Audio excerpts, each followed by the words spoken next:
Sick to my stomach by the vending machines. They talk to me, I miss you. The game. Oh my god, James on the dot today. Damn. Bro here on the dot. There we go. Hello. Hope you're well today, chatters. I've added some new emotes in case you're curious. Like a movie scene. These four walls And all my bad dreams, they make me stick to my stomach. by the vending machines. They talk to me, I miss you back home where I could really be free. Free to be someday. There we go, this should work. Probably. I know it's getting hard for you, my dear. There you go. So, pack your life up. Run away with someone I don't know that I trust. It's easy. Yana, yeah, I've added some new 17 emotes, chat. And also removed some stragglers that were mayhaps not the right tone in our current day and age. Yellow Yump, yeah, if there's any tumblings who are fleeing right now, welcome in, lads. I need to get some batteries because my headphones are dying, but welcome in, Rip Bozo. BRB.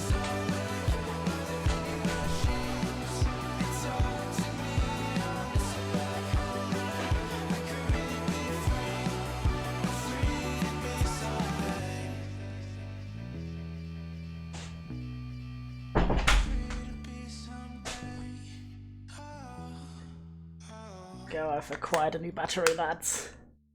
Battery o'clock. Oh, and the song was just over on that time. How fitting. How fitting, chatters. How fitting. I don't even know if the game has music, but... Begging, give me good demos. I mean, I'm hoping they're good. Fellas. Does it have a... Hopefully the game works at all. Hello, video game. Are you okay? Oh, it is just very slowly fading.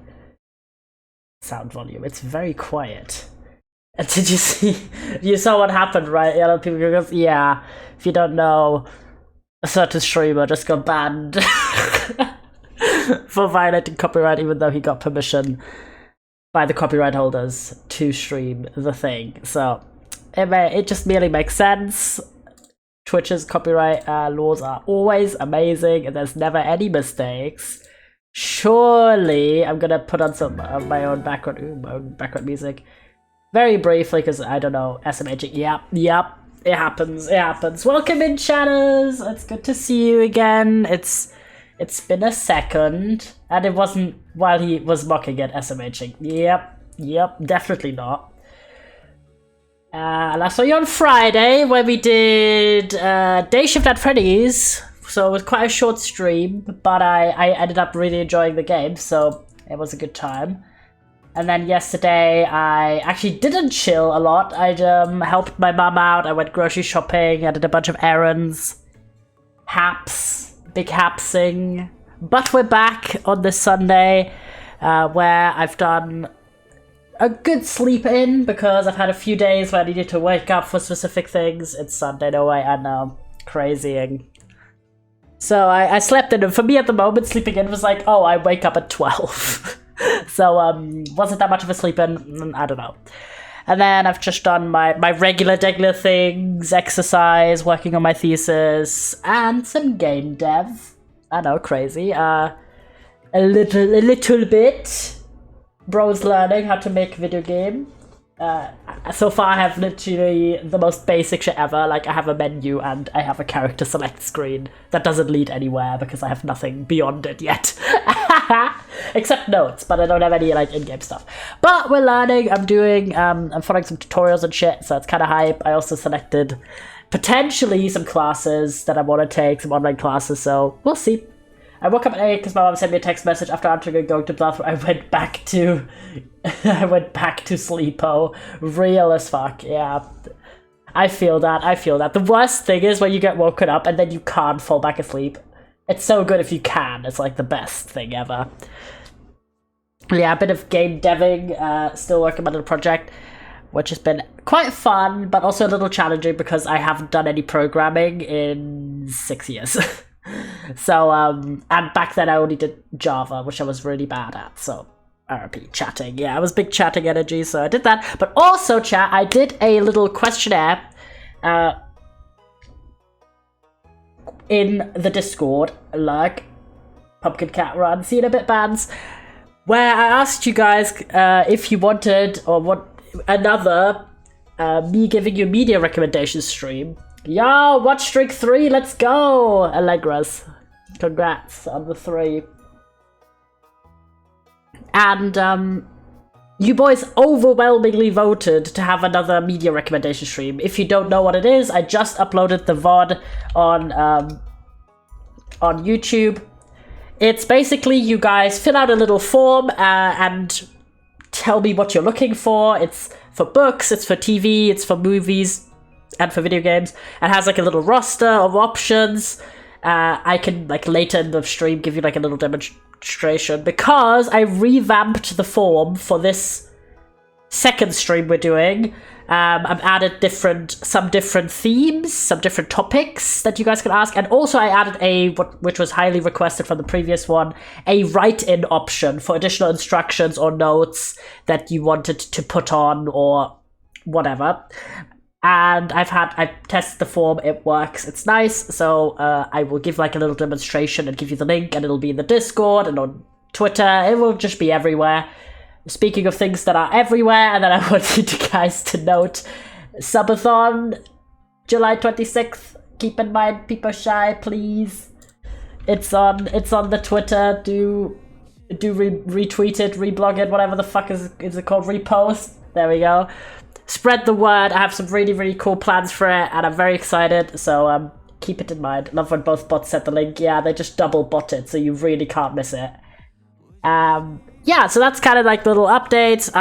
We are going to do I have another chat participation stream that I'm going to do soon, but I haven't set it up yet, so I can't tell you when. But it'll be giving me songs type stream. Jaspers, yes.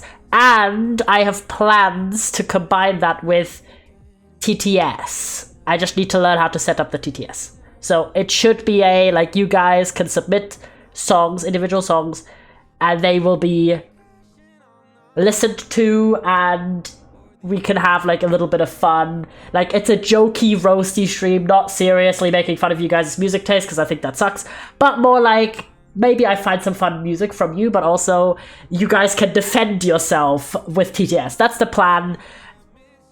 I just need to have Nabbit show me how the TTS chatbot thing works, because she said she also learned how to do it that individual chatters can speak, not everyone. Like I can pick someone and they're the only one who can speak and shit.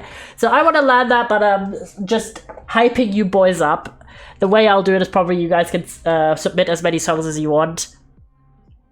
And then we should be set for live for that stream. So that'll probably be this month. Gonna spam you some, unlike Pluto. You should absolutely go stupid, go crazy, chatters, with your suggestions. So that'll require a bit more skill acquiring before I can do that stream. But I hope to do it this month. But the media recommendation stream, the questionnaire, the form for that, I will put out today. And it just depends how much you request, how soon that stream will happen, but should also be this month.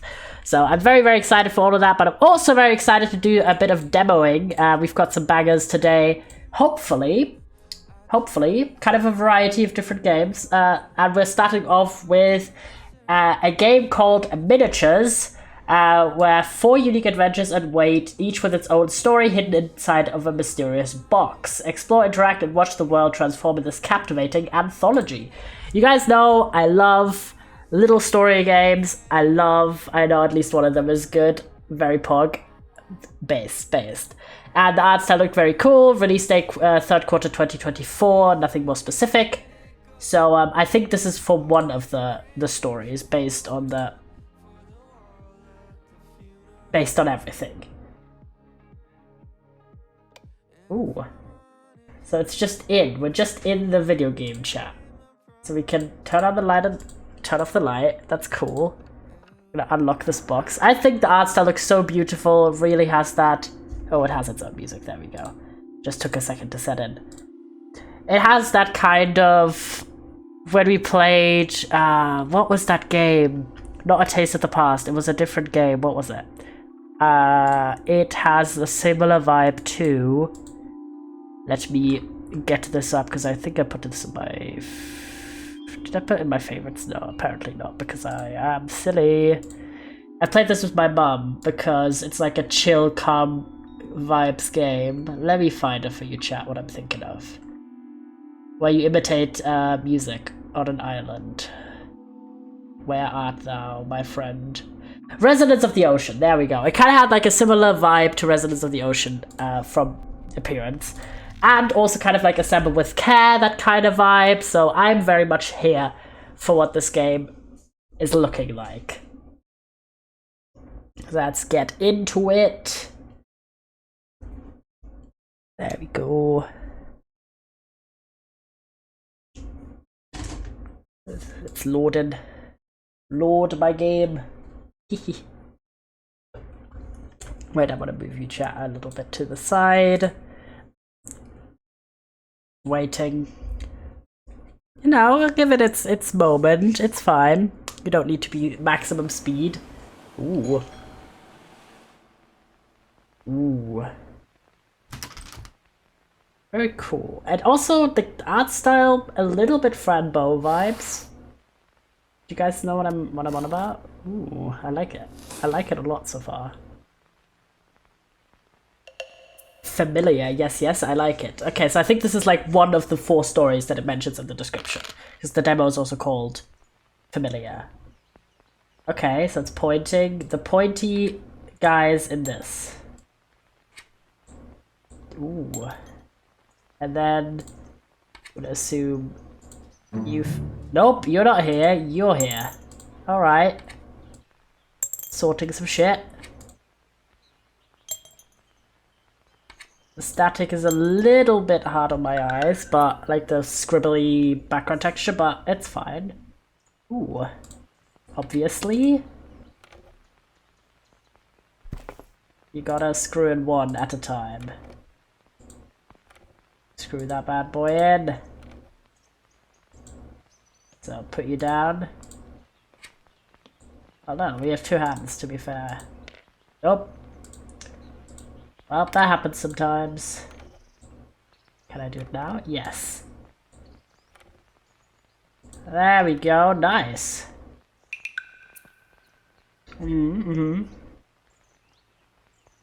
Wait.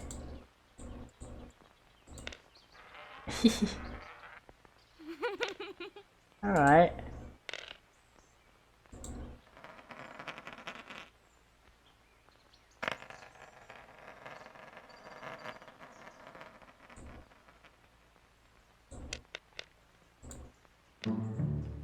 Oh.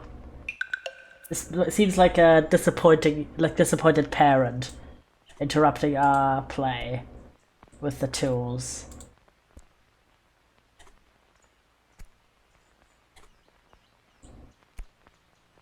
You have a hammer? No. Ah, we're putting together a box? Or maybe a drawer. It could be a drawer. Come on, get in there. There you go. Nice. Alright. Oh, we're fighting. We're bending the thing out of shape. It seems like maybe it's a sibling rivalry.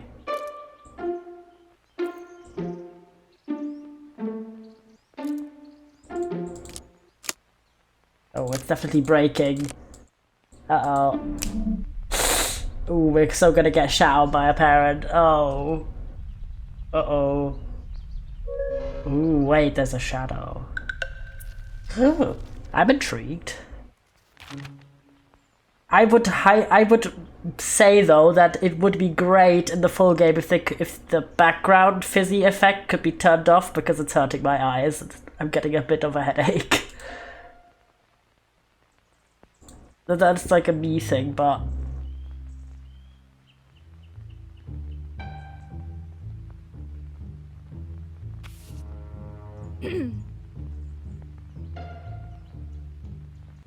clearly doesn't fit.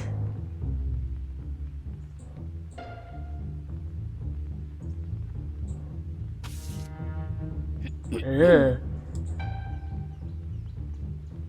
These don't fit. Ugh. It's very eerie. Like unsettling energy. I'm feeling like maybe there's some abuse in the family. Because whoever's the adult here, or might be the adult. Ooh, it doesn't go in. Oh no. Uh-oh.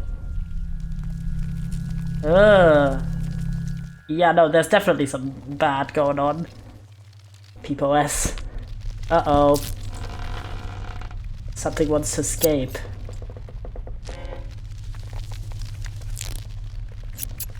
Ugh. Uh-oh. Oh, we're locking something away. That's definitely gonna work. Uh-oh. Uh-oh. This is horrifying. Uh-oh. Ugh. Shove. Shove away. Oh, it's the entire family is trying to keep the darkness in. Not just the parents. The kids against the parents. Mash that together. Come on, we got it. It's the whole fam. Uh-oh.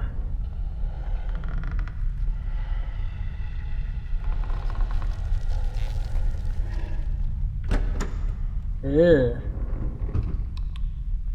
Scary. They're trying to lock away the darkness.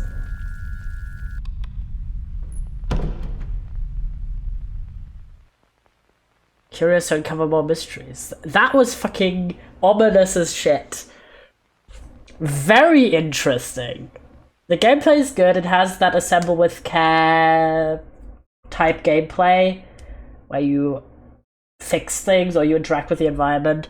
Really interested in the story angle. Cool art style, except for the fact that the excessive scribbleness, like the flashing of the animation, gave me a headache. Which, that's a me thing, but also it is an accessibility thing. So I would highly recommend having like a less like visual, like just the background itself, not the animated elements, but the background. If that could be static, like an option to turn it to static, that would be really good. Because I really want to like know more about this game and I would want to play the full game. But I could not play it if it doesn't have a static background option, because we barely played like, what, 10 minutes and I have a massive headache now. So wait, let me just, So a 4.5. Because the story and the gameplay is really good. I like the art style. I think it's very interesting, very compelling. But the visual effect is too flashy for me personally, and also probably for a lot of other people who are sensitive to that stuff. So very cool though, very cool. Yeah, 20 minutes. We had 20 minutes of this, and it was already a bit too much for my little brain. But very cool from the story angle. I'm intrigued. I'm very, very intrigued. Alright. Let's drop into our next candidate. This one is kind of mysterious because there's not a lot of information about it. And it seems to be a solo dev as well.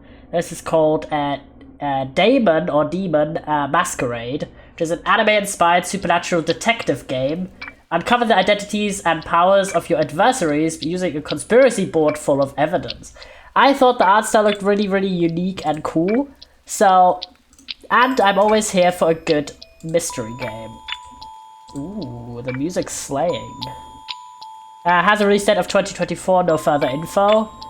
And the dev seems very, aloof. As in, I could not really find a lot of, social media for them. But, ooh, this is cool. Any options? Ooh. This looks like a Renplay game. Now that I've done, ooh, I don't want that. Now that I've done a bit of work with Renplay myself, I recognize the theming. All right, there we go. Let's get into it. Jigsaw puzzle. Left click and drag to assemble. All right. Can I have a good jigsaw?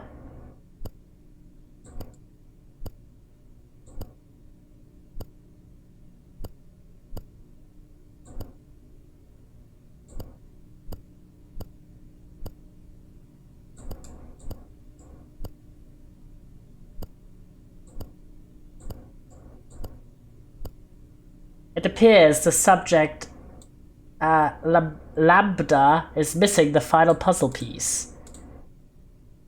Interesting. Aha! Excellent work! Interesting. Good job, honey. This is us as a child. You solved that puzzle so fast. Subject Lambada's oh, it's a scientist. Subject Lambada displays adequate spatial reasoning abilities. Hi. Okay, so we're definitely a science experiment. My name is Dr. Elena Dow. Authorization level Alpha 1. Going to be looking after you during your time here at the Athena Institute. So we're definitely like psychic or some shit. Immediately, because of Athena, goddess of knowledge and shit, you know, makes sense. We've got a bunch of puzzles for you to try. Does that sound like fun? Yeah.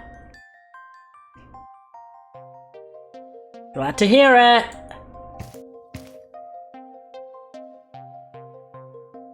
I know you're still full of energy. But it's time for you to go to bed. Definitely love the galvanized, like, fucking steel doors. We've got lots more games to play in the morning. Schlam. PPOSing. I don't know if it's demon or daemon. Because of the AE. Daemon? I really tried here. Okay, we've got a jigsaw puzzle. We've got a bed that looks very crinkly. Athena Institute date unknown. Ooh. Drama. Morning, sweetie. And I love how I just went straight to bed. For today's game, I've bought you a new book. When you finish reading it, come talk to me. Pay close attention. I'm going to ask you some questions about it when you're done. Alright. I'm gonna look at the wall, though. I see. Alright, there's a pyramid. Okay. We have a weird ball. Alright. What is this? Some blocks that go back together and outside of each other. Some more puzzles, I see. Kind of intense. Rubik's Cube, of course. But I want to just go to bed again. Also, this would be such a fire hazard. But okay. Tread on Fred by Professor Zeus. This looks like a heavy parody of the other guy. What's his name? Zeus with an S. Right click to read.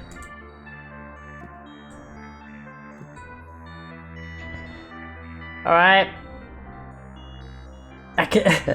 Academania, it's like scholarly.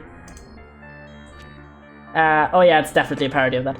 On the road to the town Gallard, towards a gorge the crew all sped. Though there lay no bridge ahead, instead the merry band had Fred. Fred would lay across the crack, stretching out, stiffening his back for all members of the pack to use as a makeshift track. See the bashful Lima maids, tying up their hair in braids, sewing dolls with golden thread, blushing red as they tread on Fred. You can get off the floor by clicking off the edge of the screen. Alright. Cool, bro. Alright, time for a quick quiz. What's the title of the book you've just read? Prance on Lance, Tread on Fred. That's right. Question 2. How many spots can you see on the socks of the ox? How would I fucking know that? 5. That's not quite right. Subject matter does not appear to have a photographic memory. Thanks, mate. Yeah, no, I don't have a photographic memory. What do you want of me? Oh, it's the same quiz. I'm gonna just repeat the answers because otherwise it's kinda BM.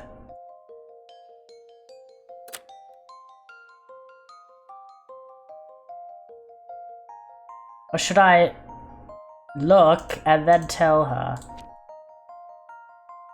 That's 5. It is 5, what do you mean?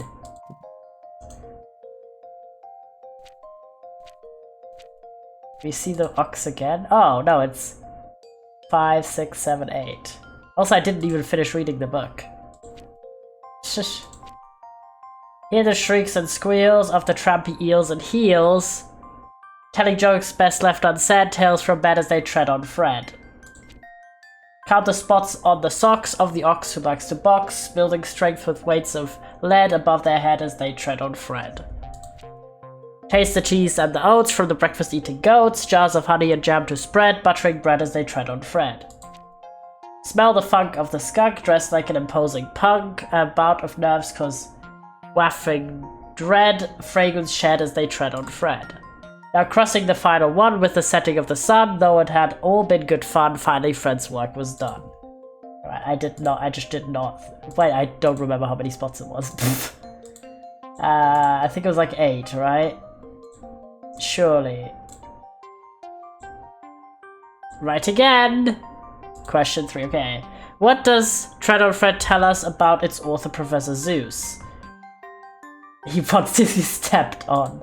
He wants to be loved, he wants to be respected. Persecution complex. Self-sacrificing. That's an interesting interpretation. Okay, that's all for today. Tomorrow you're in for a real challenge. Thanks, mate. I guess. Go on then. We're eeping again. Athena Institute date unknown. Hapsing. Today I've prepared a real mystery for you. I wanted to work out who stole the painting in a heist that happened last month. Look through the clues and come talk to me once you've solved the case. Thanks for your faith. I'm like, based on how you're treating me, I'm like a young kid. It's up to you to make sure your evidence is organized. Try arranging it neatly before you start investigating. Wait, okay. So we've got the brazen art theft. Last week, so it's the 80s. Okay. So I see the 80s was kind of the era where they would do like psychic experiments funded by the government, so it fits.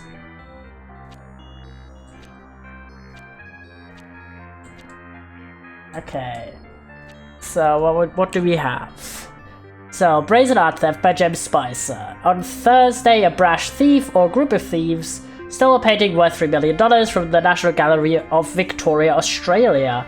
It was noticed that the painting went missing around 2 PM, having last been accounted for during the security staff's previous patrol an hour earlier. According to investigators, the perpetrator entered during gallery opening hours and simply cut the painting right under the frame, stashing it away before blending back in with the rest of the patrons. That's insane, but okay. At a press conference today, detectives stated that they are pursuing several leads on the case, including following up on witness statements from gallery attendees and comparing fingerprints found at the scene of the crime against the records of criminals involved in similar incidents. The artwork, a self-portrait of Rembrandt purchased by the gallery in 1933, is considered one of the main attractions of the gallery, and the Victoria government has offered a reward of $50,000 for any information that leads to successful recovery of the painting. Alright, fair enough, so we've got this.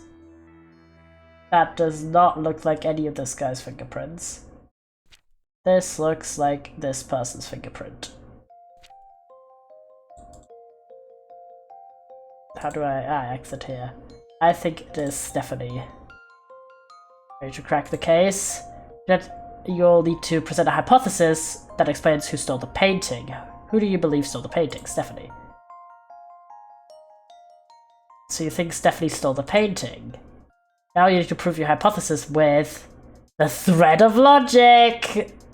The thread of logic is a chain of evidence that ties a suspect to the crime. Click on a piece of evidence to connect it. You can add additional pieces of evidence after the first. Or click on the crime to start over. Submit your hypothesis by clicking on the suspect's name. Alright.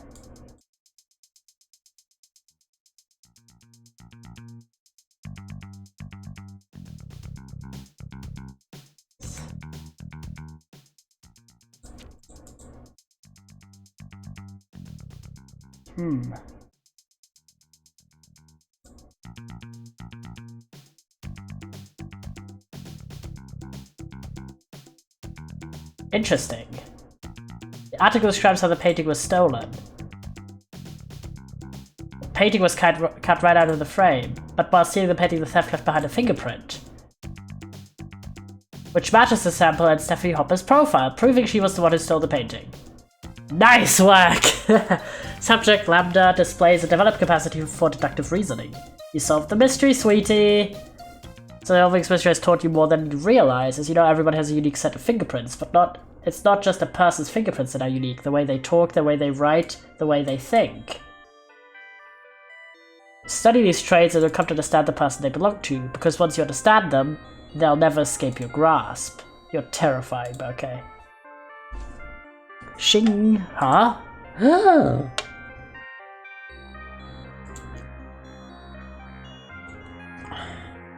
What the fuck? Hello, Phosphorus, be gone, master! Forgive my intrusion, but the subject has escaped containment. What did you call me? You fool! How many times have I told you not to call me that in front of a subject? What if I'd been training a Thanatos bound? Apologies, master. Do you know what you forced me to do now? I'm going to have to dispose of a very promising subject. Rita, don't worry, master, I'll clean up Iota's mess. What the fuck? Why are we getting murdered? Bruh. Lethos, erase. I'm just a humble fella. What do you want from me, Mara? Bruh. Despair.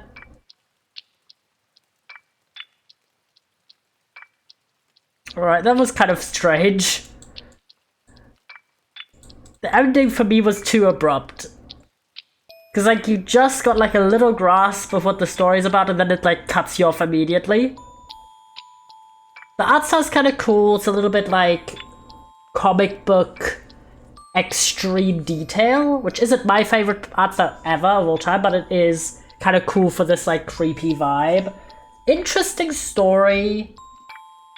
Gameplay was fine, very like light, interactive, visual novel energy. I'm not compelled enough by the story, I have to say. Because it was having this whole like, oh, we are a science experiment, and then suddenly, oh, there's like teleportation? Question mark? Our doctor slash abductor is some sort of master. I don't know.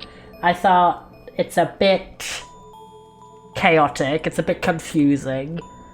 And I'm not hooked, okay? I'm not deeply hooked. Compared to when we just played miniatures, right? Which also doesn't have like that much detail, but I was a lot more hooked on the story. This one I'm not hooked on the story. Based on the demo. My reviews are always based on what the demo is giving, not what the eventual full game may or may not contain, obviously.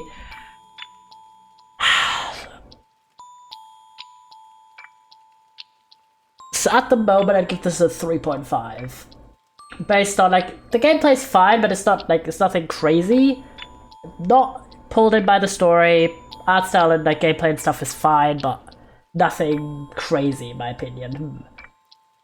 It's just like, if it had gone on a little bit longer and like not abruptly ended, it feels like it shouldn't end there. It also didn't even do anything like, hey, wish list the game on Steam, which a lot of demos do. You don't have to, but I'm not like drawn in by this from what it's delivering right now. I would keep an eye out if it like what else it has to offer, but there are a lot of detective games, and there's also a lot of like supernatural games. There's also a number of detective supernatural games, so I feel like what it's delivering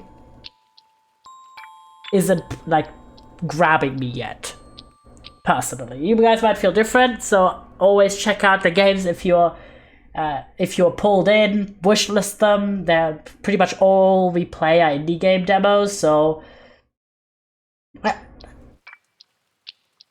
I feel like there was quite a lot of effort into the maybe I'll add it up to 4, honestly. Based on like the comic book panel elements at the start, I just remember those. I think this is a solo dev project. So I'll go up to 4. In like the sort of, hey, I wanna give credit to the elements that I really did like.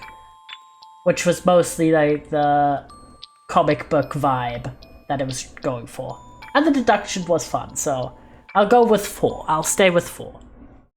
But definitely, yeah, give more to the story. Like, this demo is very short and very abruptly cuts off. I think this was like 10 minutes, maybe. Which I don't say you have to have like a really long, elaborate demo, but like, yeah, 16 minutes we did. Which is, and it didn't feel complete at the end, you know what I mean? Like, it felt cut off very abruptly. So, we'll stay with a 4 for the comic book, like the commitment to the comic book theming. Alright, next up we've got Travel on Pigeon, which also looks very cute. I'll try and find it in a sec if it doesn't pop up by itself. There we go. Thank you, James.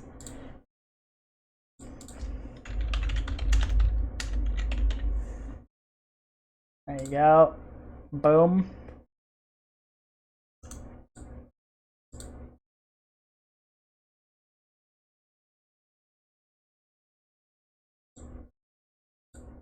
That it, there we go.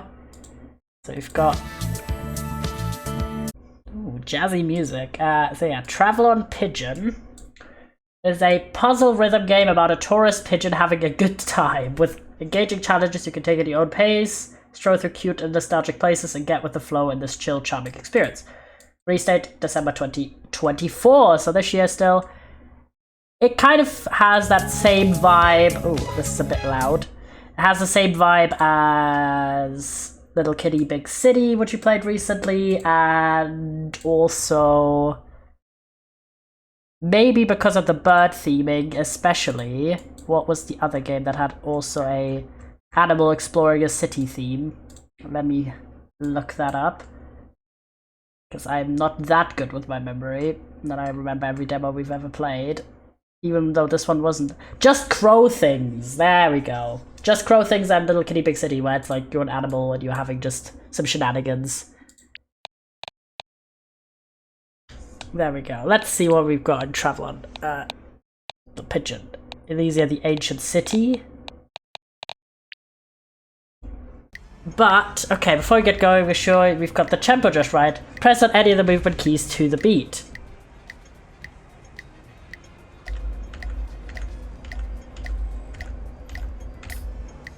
Alright.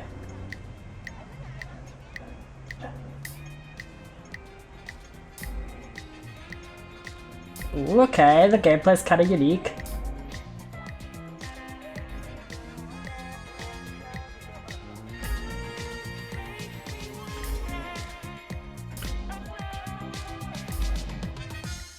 Kind of here for it. Oh.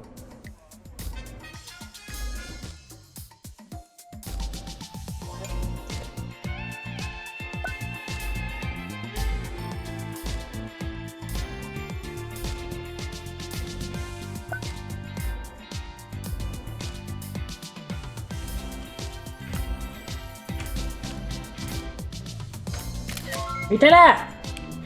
This is great. Very unique. I don't think I've seen a game. I was about to say like the animal traversing the city. We've seen those, but this is really different gameplay-wise. I don't think I've seen a game at all do this. If you know any games, then let me know about.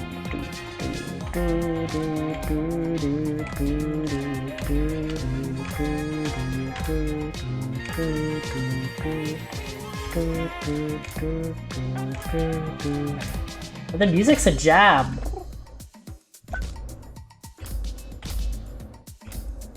Ooh, so it goes down.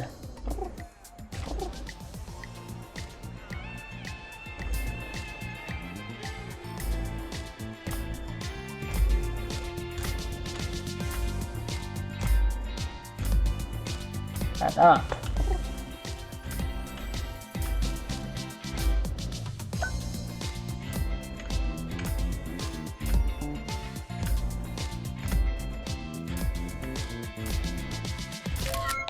Very unique. Ooh, I like it a lot.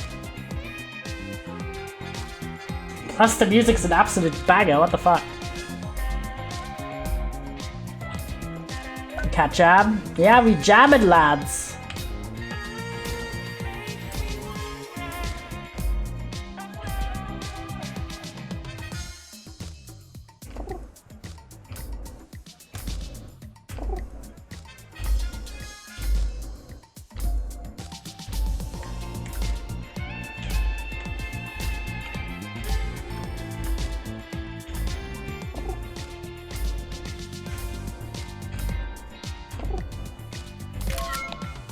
Go.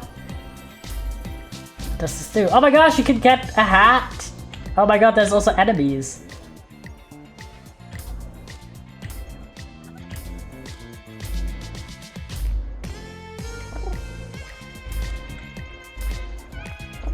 Oh shit. We still need to walk faster. Shit! I'm so slow! Damn it! Now they've introduced combat. Well, avoidance.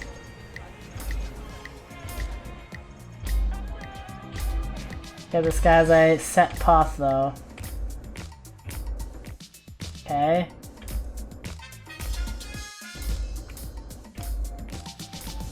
Okay, so we get like extra elements, so like one extra heart. Okay, I see. Very cool.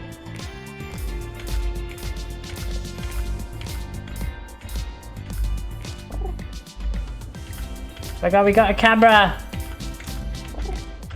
Escape! There we go! Souvenirs collected? That's so cute! Holy shit. Just random vote posters.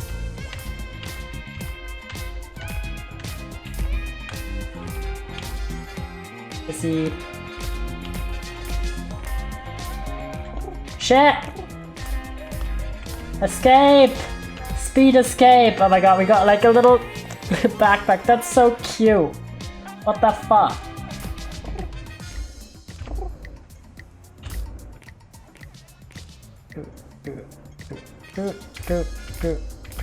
Shit. Oh my god. How have I escaped that? No one knows. Okay. Wait, can I... Okay, that's for that one. Okay. I see.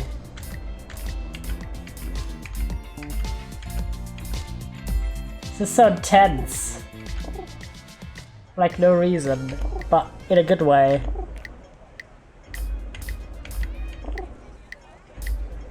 Okay, this guy's gone that way. I assume I have to follow.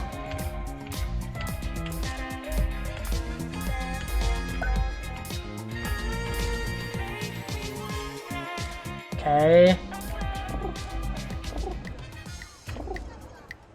Okay, come on, we can do this.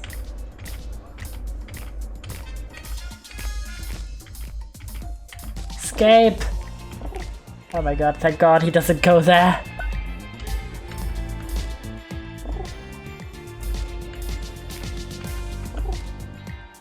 This is good.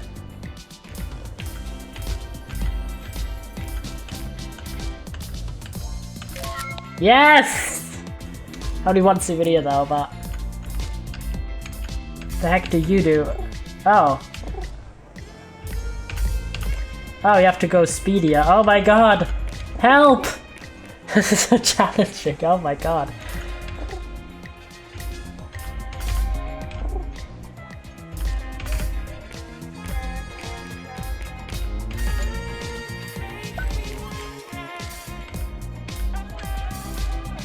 Ooh, that's cool. Yeah, we need to go and check these guys' rhythms. Okay. Okay.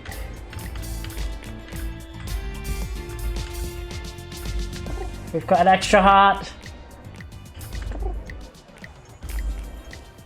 Okay, da da da da da da da da. Okay, he speed runs here, then he goes until here. Shit. We got him.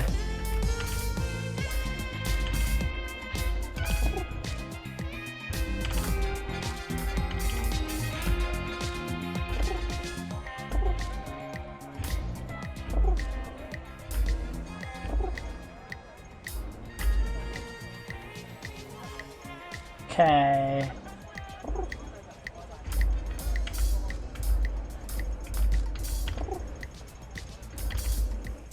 Okay. Difficult here. Okay, so he's covering that entire area basically, but we got extra hearts, so... Shit! Okay, here we can pause for a sec. No! Okay, thank god he doesn't go there. Right. Got it! Yippee! This is great. Ooh, so he has like a death square that he causes. No! I'm in the death square! Shit! This is difficult. Rip, yeah, I do be ripping. He doesn't actually have the death square everywhere. I think if we go... And then...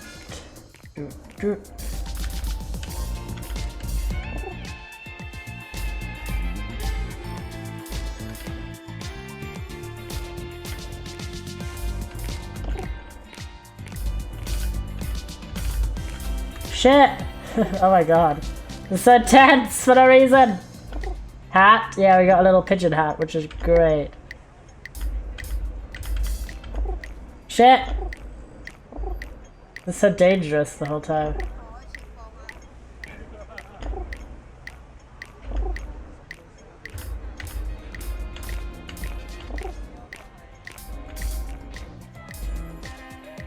Oh my god, this guy's running here, holy shit. Bro, can you calm down?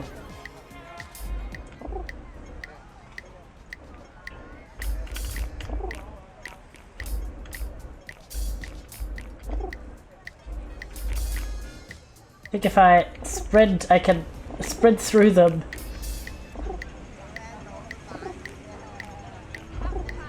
Okay, Oh my god, it's so dangerous, the whole thing.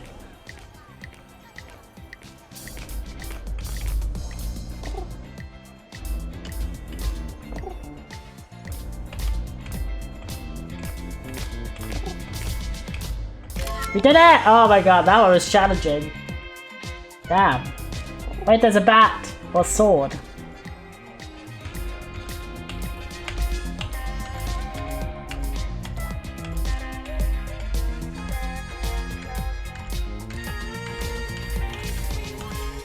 And a hat.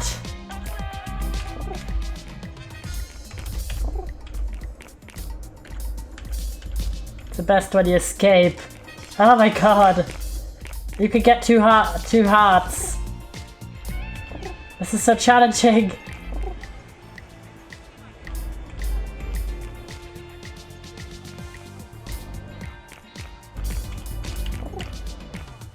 Escape though.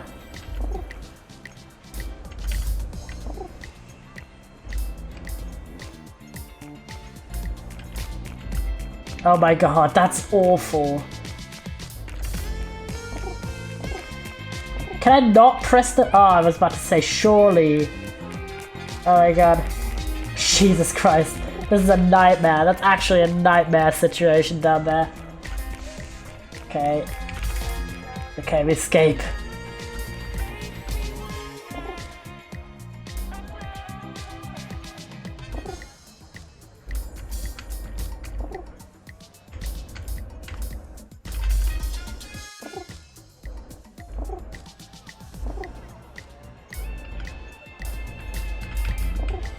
I'm a bit confused about the directions at times. I think this is where we started.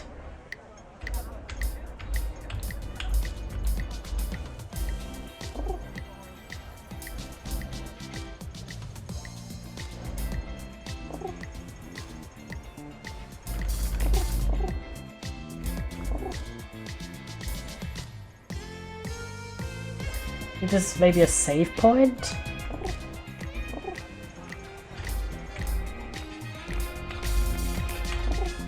Oh my god, I can't believe I survived that. Wait, there's something there. And I...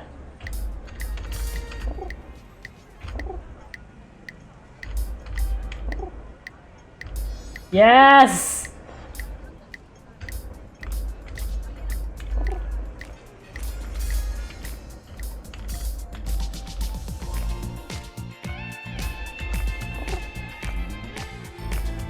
Shit! No! That's so annoying! Oh, it is a save point!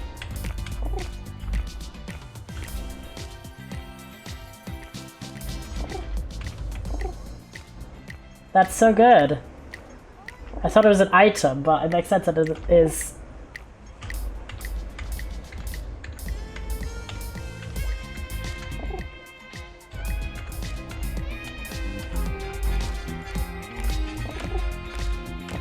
Okay, that sucks. But if you do lose your item, like, you basically get paralyzed by losing it, and then you can't move away in the rhythm to not.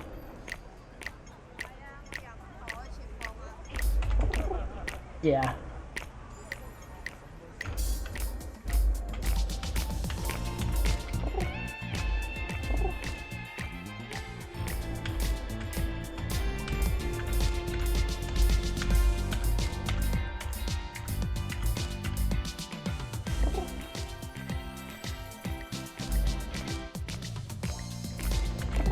Just need to escape that one square. No, I have to redo this entire thing.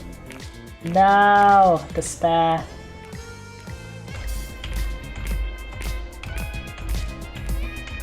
It's fine though, I'm learning.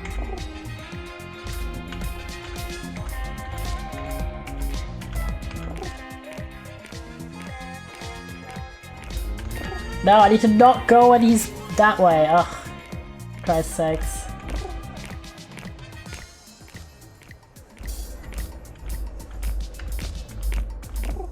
Shit.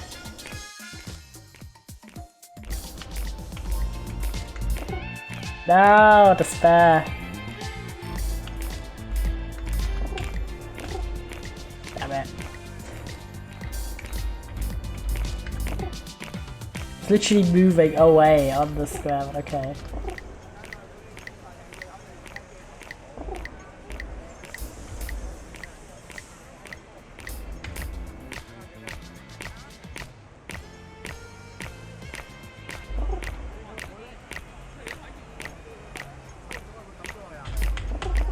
Man, I want to just escape this section, please.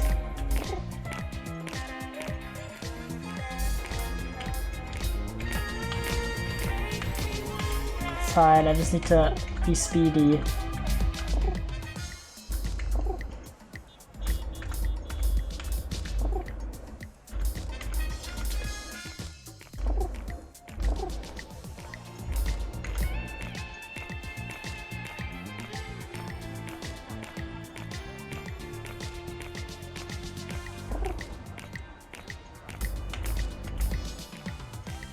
Okay.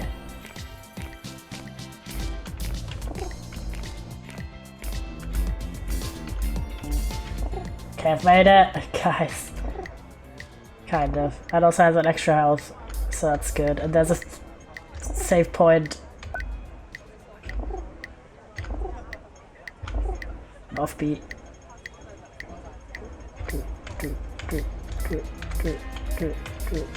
Thank God, a save point! Praging for me.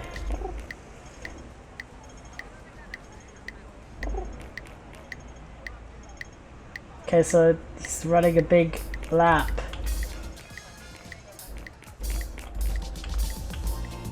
And there's another save point. Please! Save point o'clock.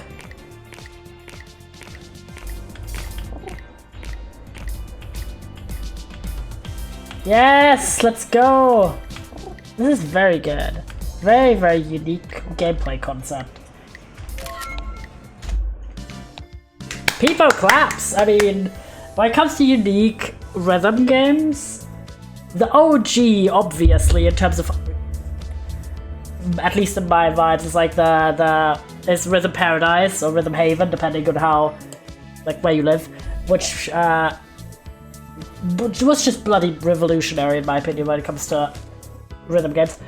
And this is the first one that I've had in a long time that has a similarly unique concept when it comes to rhythm. Really cool. Reminded me of this one game called Wonderland, which I had as a kid, which was also a tile-based 3D graphic movement game, but this one has the rhythm, which is its unique twist. Very well done. It was a bit challenging as well, but it was like satisfying to solve the puzzles. So I'd give this a 5 on 5.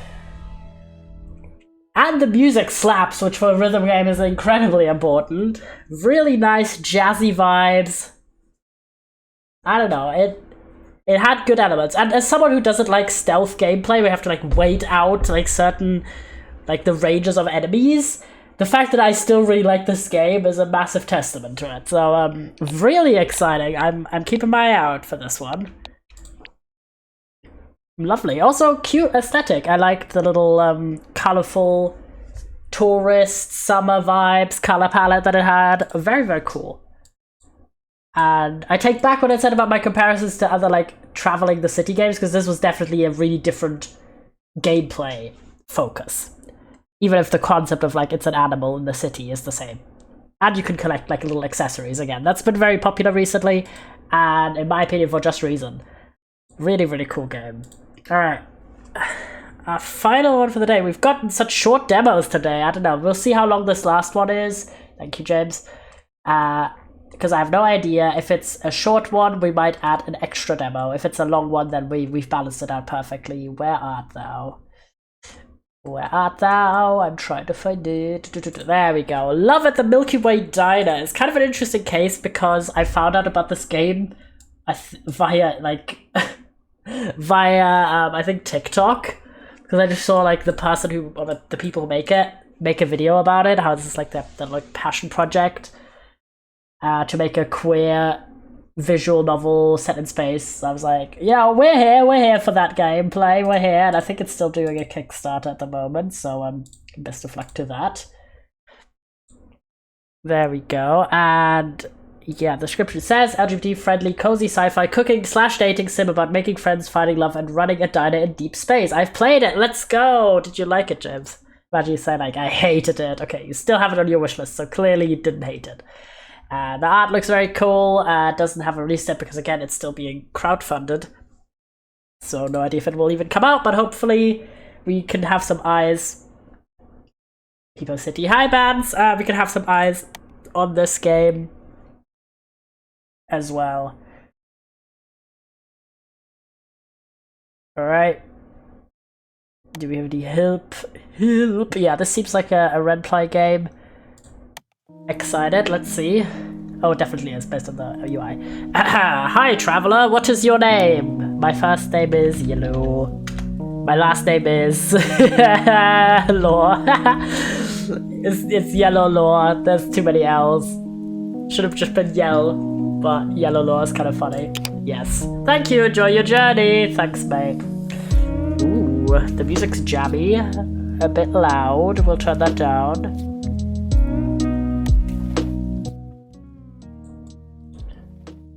I return. There we go. I rub my eyes. I'm still feeling groggy and stiff from my time in the transport ship's stasis pods. I stare out of the ship's many windows and into the emptiness of deep space. Okay, maybe it's a bit too quiet. Sorry. Fiddling. There we go, this is good. I was sitting in the observation lounge of Argo 24, your best choice for inter-system travel leaving the Helios system with prices that won't break the bank. There are far more glamorous methods of space travel, 5 cruising ships with luxurious rooms and great meals. At first they tried Kickstarter, they didn't succeed, but thanks to the support they got from friends they tried again, I checked, they reached their goal, yippee! People clap! So it means the game will actually get made. If I remember correctly, it's 2 people and as the devs and their partners, am I correct?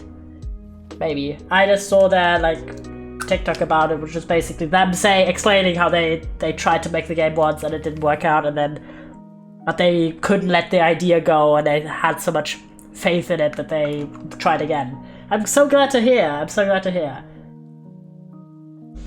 And far more glamorous methods of space travel, okay. Where you can spend a long trip between star systems in leisure and comfort, okay. But comfort costs credits, and I'm pretty short on those. So it's budget travel and budget stasis pods for me, and the Argo space fleet is known for being especially no frills. The ship dips, and my destination comes into view. Ooh. The Deep Space Station Hesperides, my new home. It's a sleek Aurelian design with habitat and docking rings orbiting around the station's main superstructure. Spacecraft zip in and out and around the station like bees circling a hive. Unfamiliar alien designs and unexpected shapes. Thankfully, I was able to utilize an onboard sonic shower and freshen up before making my way there. My stomach rumbles and I pull out the complimentary juice box and small biscuits that were left by my pod for me to find when I woke up. I tear open the package and nibble on the slightly sweet and crumbly digestive. Also, they are saying the game will be released in fall 2025 and I cannot wait. Yeah, this seems very like your game, James. The biscuit is plain and the strawberry juice box is warm, but it's my body's first solid food in 2 weeks and it's a relief to my empty stomach. I watch as one of the smaller ships heads towards a spot in space, marked by blinking buoys. There's a flash as the ship speeds past them and into the wormhole disappearing from sight. There are 4 other spots like this in the area around Hesperides. Stable wormholes, each leading to a different place light years away from here. Attention all passengers, we are now beginning docking procedures for Deep Space Station Hesperides. Please make sure to bring all your belongings with you as you disembark. On behalf of the captain and all of our crew, we thank you for choosing our space transport. I love how it's literally just flying.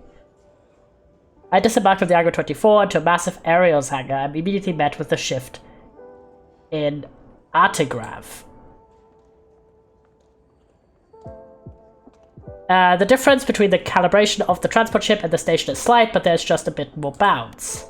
All around me are ships of all shapes and sizes from across the galaxy, from large passenger cruisers and cargo freighters to smaller personal crafts and aliens. I've never seen so many different species all in one place, hustling between ships trying to make connections, lining up to collect their bags and moving cargo around. A dizzying flurry of ferns, scales and tentacles and tails. It's so much to take in. The Helios system doesn't really get that much interstellar tourism, so seeing other species is a rarity.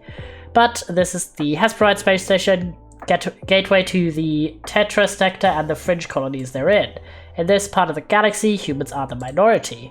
Attention, this is a flight boarding call for flight XJ6B6 with service to Kashroth 4. All passengers now be on board at gate C32. Out of the way! A voice from behind me calls, and before I can react, I'm shoved hard to one side. I'm thrown off balance by the impact, and I tumble forward, hitting the ground hard. My travel bag slides a few feet away from me on the metal floor. RIP, bro. I look up just in time to see a Sketterian with a large backpack run and shove their way through the crowd. Hey, which way you going? Growls another voice as I hear footfalls jog towards me. The owner of the voice stops in front of me and crouches down to meet my eyes. You would be bad at announcing things at an airport because we can actually understand what they're saying. Joking. That's so real, though. That's so real. It's just the dichotomy. It's like the same in trains. It's either the literally worst sound quality, it sounds like it's a cassette tape from 1982, and you could just literally understand 2 words, or it's just like automated. Whenever there's actually a person talking, it's just such bad quality for like no reason.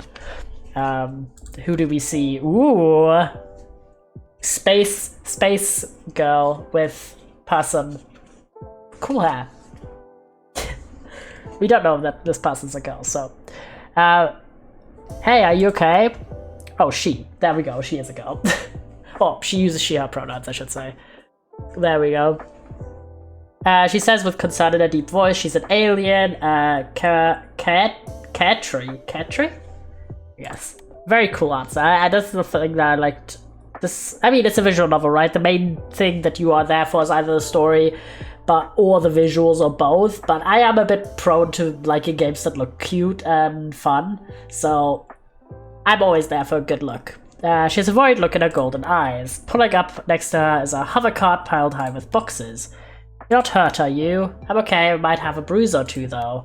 I say sheepishly as I rub my right elbow, which bore the brunt of the impact. Meow. Visual novel is a combination of both, but with more focus on the visuals. I know, it's just like, there could be, like, a game could, like a visual novel could have the best story ever told, but if it has, like, really shitty visuals, I feel like it's not gonna be the way to my heart, personally. Meow, DM almost TPK'd our entire party tonight. I'm happy, because it probably means I can run my campaign. Yippee! But also despair, I guess? Here, let me help you stand. She extends her large clawed hands towards me and I take it. Most visual novels are more lacking on the story of anything, at least if you ask me. That's fair enough. Nah, it's okay. She pulls me up with ease. I can't help but be slightly startled by her strength. Damn, is that a tail? The campaign is in hell, so we will just put the characters there. Fair. Thanks, I say and crane my neck to look behind her, trying to spot my errant bags. Following my gaze, she turns around. Oh, don't mention it, she says brightly as she reaches down and grabs my 2 bags, throwing them both over one of her shoulders with ease. Damn, strong alien. I'm Kyle, by the way. She flashes me a toothy smile, her teeth, her fangs. I'd seen Katri in videos before, but from a distance a couple of times on Mars. Oh well, another one is lack of diversity, but that's not just visual novels SMHing, yeah.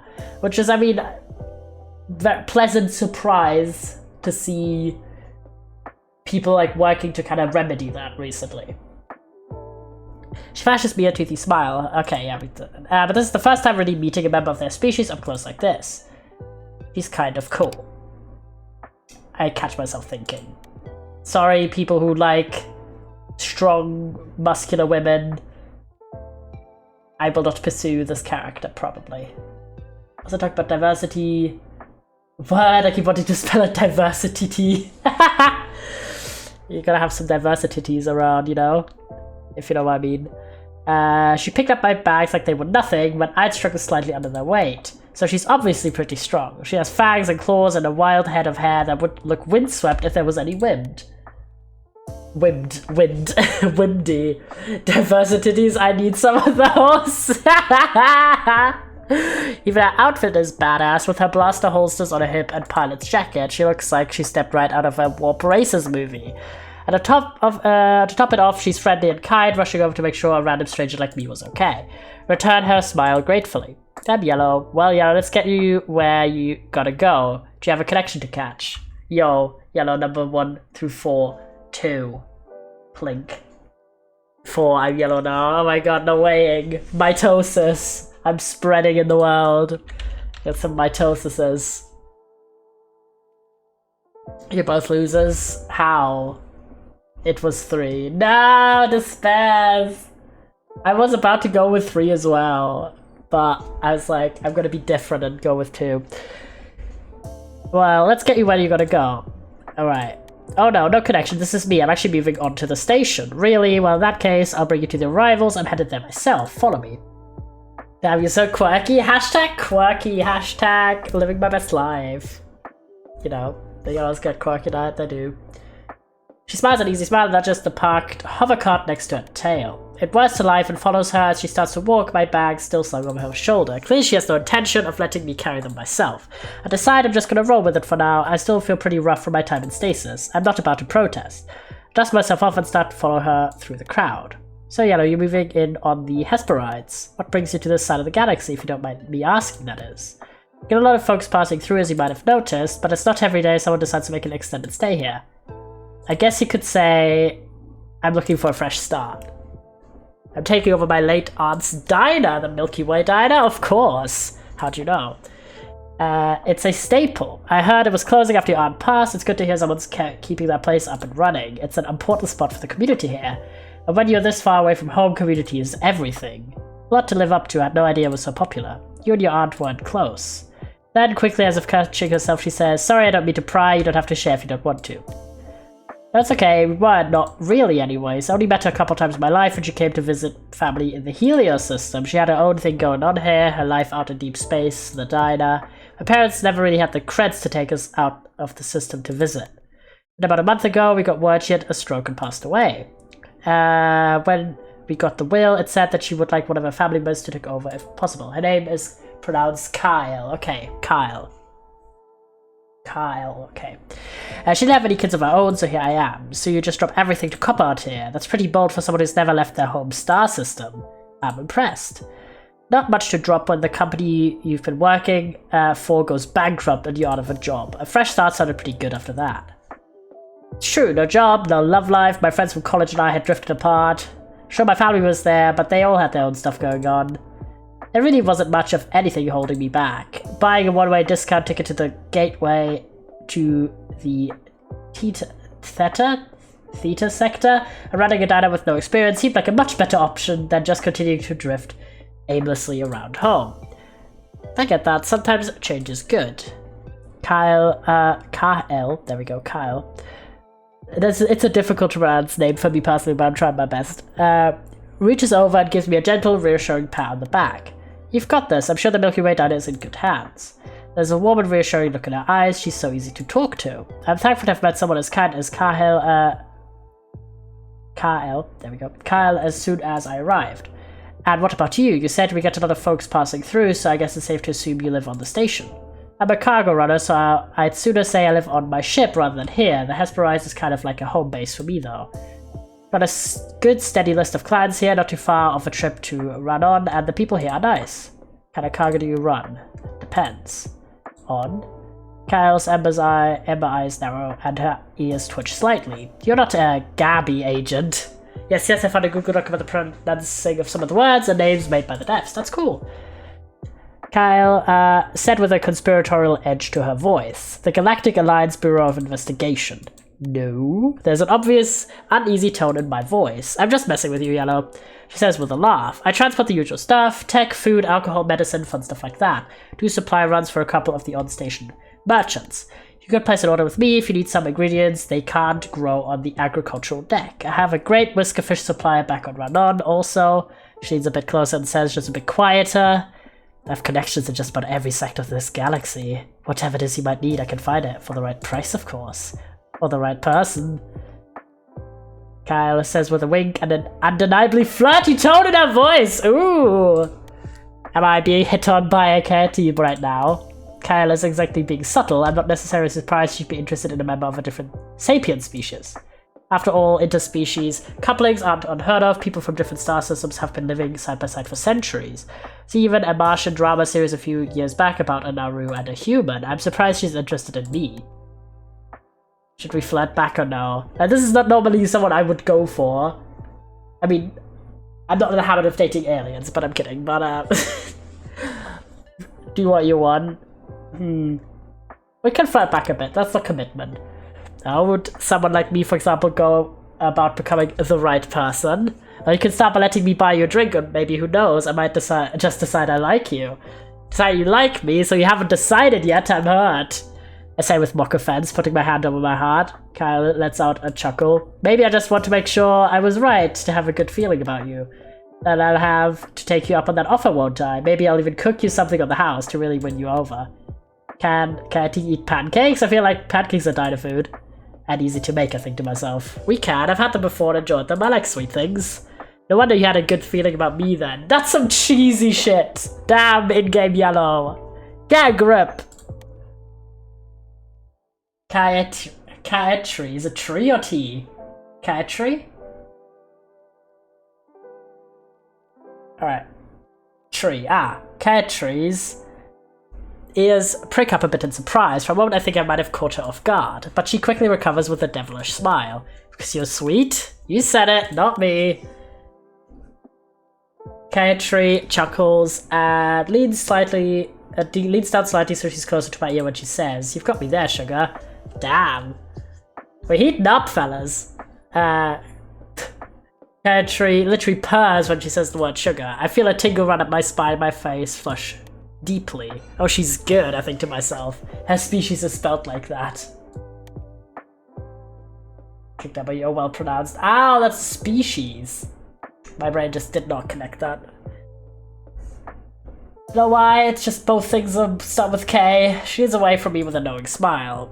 I'll give you a chance to get your space legs before I rush you to the nearest bar. I'll be in port for a couple more days. I'll catch you once you're settled. Damn. 1 second on the new planet, immediately getting flirted at by blue person. We stop walking, getting into the short line leading to a kiosk manned by a human in a green uniform. Right, here we are, she says, putting down my bags. Give me your palm pad, I'll add my contact info. I think I did flirt with everyone. That way you can place an order with me if you need anything from the diner, and let me know when you're free for that drink, of course. If we're in the same system, we can chat in real time. But I have my faves. I will let you know, of course. Otherwise, you can shoot me a text or a voice message. I'll get back to you once it reaches me. I know I understand how communication works, you know. I say with a laugh, handing her my palm pad. It's maybe my first time out of the system, but I'm not totally clueless. I know, just a reminder, she says as she types in her contact details. She hands my palm pad back to me. I notice we've made it to the front of the line now. I've got to get all this stuff where it needs to go, so I'll head in first. I'll be seeing you around. See you around, Kahel. She puts her large hand on my shoulder, she passes me, and walks up to the kiosk, her hover cart following behind her. Officer Shiwu Morency, what's the head of security doing checking arrivals? Ooh. They look cute. From where I stand now, I can get a better look at the human man behind the kiosk. Officer Shiwu, as Kyle had called him. He has wavy chocolate brown hair that curls. Why are we describing him? We can see him. This is some fanfiction shit. Sorry. With love and affection to fanfiction, but... chocolate brown hair that curls around the nape of his neck and a stern expression on his face. He's not too tall with an athlete's build. Why are we getting a description for him, but not for her? But okay. I can't help but notice the prominent bags under his dark eyes. He looks like he hasn't had a good night's sleep in ages. Officer Eshket called in sick today, so I'm taking over his duties for now. Can I please get your name and purpose for the visit of your station? His voice is deep and soft with a stern edge and a slight fringe planet accent. Really, Shiwu? We gotta do this whole song and dance every time. I mean, you did describe her when you met her. True, but I feel like not as long. Maybe that's just me. It's like you know my name and call sign by now. I know your name, Kyle, but regulations are regulations, and there are questions I need to ask every person who goes through arrivals. Now, can I please get your name and purpose for your visit to the Hesperide station? Elle's tail twitches slightly in irritation as she rolls her eyes. Kyle Voshruna, cargo delivery for Ashket's General Halle Roswell and Wayfarer's Rest. Jesus Christ. Shipping manifests will be under call sign Starblazer. Shiwu types away quickly at the hollow screen in front of him, giving the manifest a quick read. Thank you, looks like everything is in order. He looks up from the screen and at Kyle. Also, this is your reminder that all weapons are left on the ship. She flips open the flaps of her holders with a flourish, revealing the empty pockets. I know, it's not like it's my first time here. I'm only reminding you because you forgot last time. Because I was in a hurry! I had a row that needed to get back into temperature control. It was losing freshness by the second. Going back and forth like this, Kyle doesn't sound angry, just mildly annoyed at the bureaucracy of it all. Kyle seems like to be the type of person, to be the type that shaves up against rules and regulations, and Shiwu doesn't seem like the type to loosen protocol for anyone. Arms out, just going to give you a quick scan, then you're free to go. Yeah, he is cute. He is very cute, yes. A pair of spherical float droids deploy from behind the kiosk and float on either side of Kyle and her hovercraft. Scanning, please hold still. The two droids emit green scanning beams and float around Kyle, scanning her and her cargo. There was also a double L in that one line. Love the droids, they are cute. Yeah, they're very, like, BB-8 coded. By the way, you look more exhausted than usual today. Are you holding up alright? That was Shiwa's turn to roll his eyes. He sighs a bit and rubs the back of his neck. I appreciate your continued concern about my well-being, but really I'm fine. It's nothing new. I feel like he has kind of like a very monotone voice. I don't know why. Still, you should check in with Saria. I did a couple days ago, but like I just said, I'm fine. Shiwa's face softens as he speaks. The droids, is also misspelled, the droids finish their scan and the green lights turn off. No forbidden articles or pathogens detected. Kyle, Vashruda, you are free to proceed into the station. Please enjoy your stay. Okay, I brought you some new herbal tea from Manon. I'll leave it in your mail locker. Thanks, Kyle. I'll be sure to try it before bed tonight. You better. Let me know how it goes. I should catch you later, bud. With that, Kyle gives her cart a nudge and she walks into the station, but not before looking over her shoulder at me and giving me a smile and a wave. See ya, sugar. And with that, she disappears around the corner. I grab my bags and lug them over the kiosk where she stands. Welcome to the Hesperides. Can I please get your name and purpose for the visit to your station? She says, meeting my eyes over his holoscreen. Yellow Law, I'm moving on to the Hesperides to take over the management of the Milky Way diner.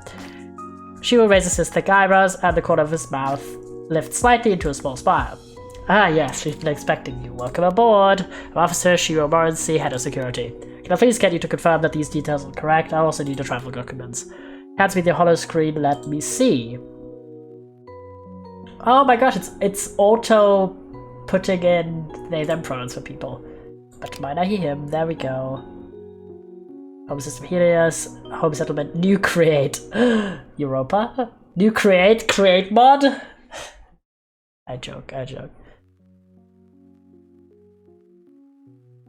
Very cute little screen, there we go. I scan my wrist chip on the holo screen before handing it back to Shiwu, who gives it a quick once-over. Alright, everything looks good. This is a GA Category 3 station, so all Class 4 and above weapons are strictly prohibited on the Hesperides. If you're carrying any energy blasters, phasers, electropulse emitters, or laser swords, please leave them with me. We'll store them in a secure location until such time as you leave the station. Good things I don't carry any weapons then. Can't say I have any need for them. Shiwu smiles a bit at that. I wish more people shared that sentiment. Do a lot of sapiens try to bring weapons on board? I ask, a bit worried. I'd heard stories on the news of the lawlessness of certain parts of the galaxy where the GA had less control. Stories about pirates and bounty hunters armed to the teeth. Was the station the galactic equivalent of a frontier town like in the old Earth Western movies? We're not too far from some fringe colonies. Things are a bit rougher out here, but personally I've always felt that carrying a weapon invites more trouble than it solves. He looks up from the screen to meet my eyes. I must look worried because he quickly clarifies. You don't have anything to worry about. The station is completely safe. The Hesperides is under GA protection and we take our no weapons policy very seriously. You won't be seeing any shoots on the promenade. Anyway, let's see. Meow, hi Nab! I'll go ahead and update your access files so you can use your wrist chip to access the Milky Way diner as well as your quarters. Meowdy. If you like, I can have someone from the agricultural desk drop some ingredients off at the diner for you. Oh yeah, that would be great. I'd like to take the kitchen for a spin. I figured as much. Let's see, what else? You'll be in room 3 of Living Book B. Your room will have a bathroom with water and sonic showers, a tub, and a kitchenette as well as your bed. Sheets and pillows are provided, and the room has been prepped for your arrival. There's also a common space with a living area and larger kitchen. Your neighbors have already been told to expect you. Please make sure to introduce yourself when you get the chance, as you'll be sharing the space with them. Heard about similar setups at other stations and space colonies. Life in space can be so isolating, so dwellings and neighborhoods are often planned with an emphasis on community building. Noted. Do you like living here? I've never lived off-world, so I'm not super familiar with station life. I do, and I'm sure you will too. Sharing space with your neighbors and living alongside different species can take some getting used to if you're not accustomed to it. but you'll get settled soon, so try not to worry too much. That's reassuring to me. This is reassuring to hear. This is also new to me. It's not the biggest station. Functionally, it's kind of like living in a small town. There's a good and a bad that comes with that. For example, once news got out that the Milky Way Diner wasn't actually closing down and Cassie's family member was coming from Helios to take it over, let's just say that you've been the talk of the town. Small town gossip is a thing even at the gateway to the Teta sector, huh? Pretty much, I'm sorry to say. Shiva says with a shrug of his massive shoulders. Sorry. I mean, he has pretty broad shoulders, so... On the bright side, you're the human that's bringing back a beloved station eatery, so I'm sure you'll receive a warm welcome as a result. Kyle mentioned the diner was really popular. Whoa. Oh no, weapon policy, what about those guns? Yeah, that would be like such a good flirt line for him. I'm hit with a sudden wave of vertigo. It's like the ground under my feet has given way. I feel my eyes roll in the back of my head and I crumble. I'm fully expecting to hit the ground for the second time in less than an hour, but the impact doesn't come. What do you mean? This is a dating sim. I need to do something better. Oh, I thought you were eyeing my guns commentary. You can also Peepo City for a bit, Queen. You don't need to be super productive. That was close. Also, I love how we just constantly fade all the time. I hear Shiva's voice, close and softer than it was before. I know, but I wanna... good luck, you've got this. I have faith. My eyes flutter open. I realize why I'm not currently concussed. He caught me. This is some rom-com drama. Shiva's face is only a handful of inches away from mine. At this close-up, I'm struck by just how handsome he is. His hair falls into his eyes and his thick brows are knitted in concern. A slight frown from his soft-looking lips. One of his hands supports the head, the other is wrapped around the small of my back. Damn, this is some intimate court situation. He must have vaulted over the kiosk. Damn, brother fucking sprinted. Vaulted over the kiosk and caught me just before I hit the ground. As they put. My head is spinning, my eyes go in and out of focus. I don't dare try to stand on my own. Yowie, SMHing. Not the space Yowie. Easy there. Looks like there's still some sedatives in your system from the stasis pods. In my yellow stream, SMHing. I mean, it's a yellow stream. What do you mean? Why is that a surprising place for some gay shit? True. Not the spowie. That sounds so bad. That sounds like spewing. Shiva says gently. We look into each other's eyes for a few moments. I find myself increasingly aware of the feeling of his hands under my back and head, supporting my weight with ease. Why is everyone so strong in this game? Is it just me, or do the dark circles under his eyes somehow make him even more handsome, I think to myself? No spewing, Yowie. Yellow halt. I notice a dusting of pink start to cover his cheeks as he averts his eyes from mine. Yellow, do you think you can stand? I come back to reality, suddenly finding myself feeling a bit self-conscious. Oh, yeah, I think so. Thank you for catching me. All part of the job. Shiro helps me stand, supporting me as I try and put weight on my wobbling legs. Thankfully, I feel the vertigo waning. Ugh, I feel awful, I say, as he lets me stand on my own once again. I get my bearings and he walks back to his post behind the security kiosk. If it's any consolation, you're not the first person to faint from cheap stasis sedatives. Still, you should head straight to the medbay once you've been scanned and cleared. Dr. Saria will take a look at you and she can give you something to help you as the drugs leave your system. That sounds like a good idea, I'll do that. Alright, arms out. Shiro says as the two flow droids deploy. I comply and they take a couple moments to complete their scan. No forbidden articles or pathogens detected. Yellow Lore, you are free to proceed into the station. Please enjoy your stay. I'm gonna do more Bebe game. Yippee! If you've got anything you want to show me, you can always DM me. Lore. The lore is real. Start to pick up my heavy bags. You could just leave those here. I'll get a delivery bot to take the bags to your room. Just focus on getting to the med bay. It's on level 5. Still need to work on the game. Medgay, yep. Freudian slip there.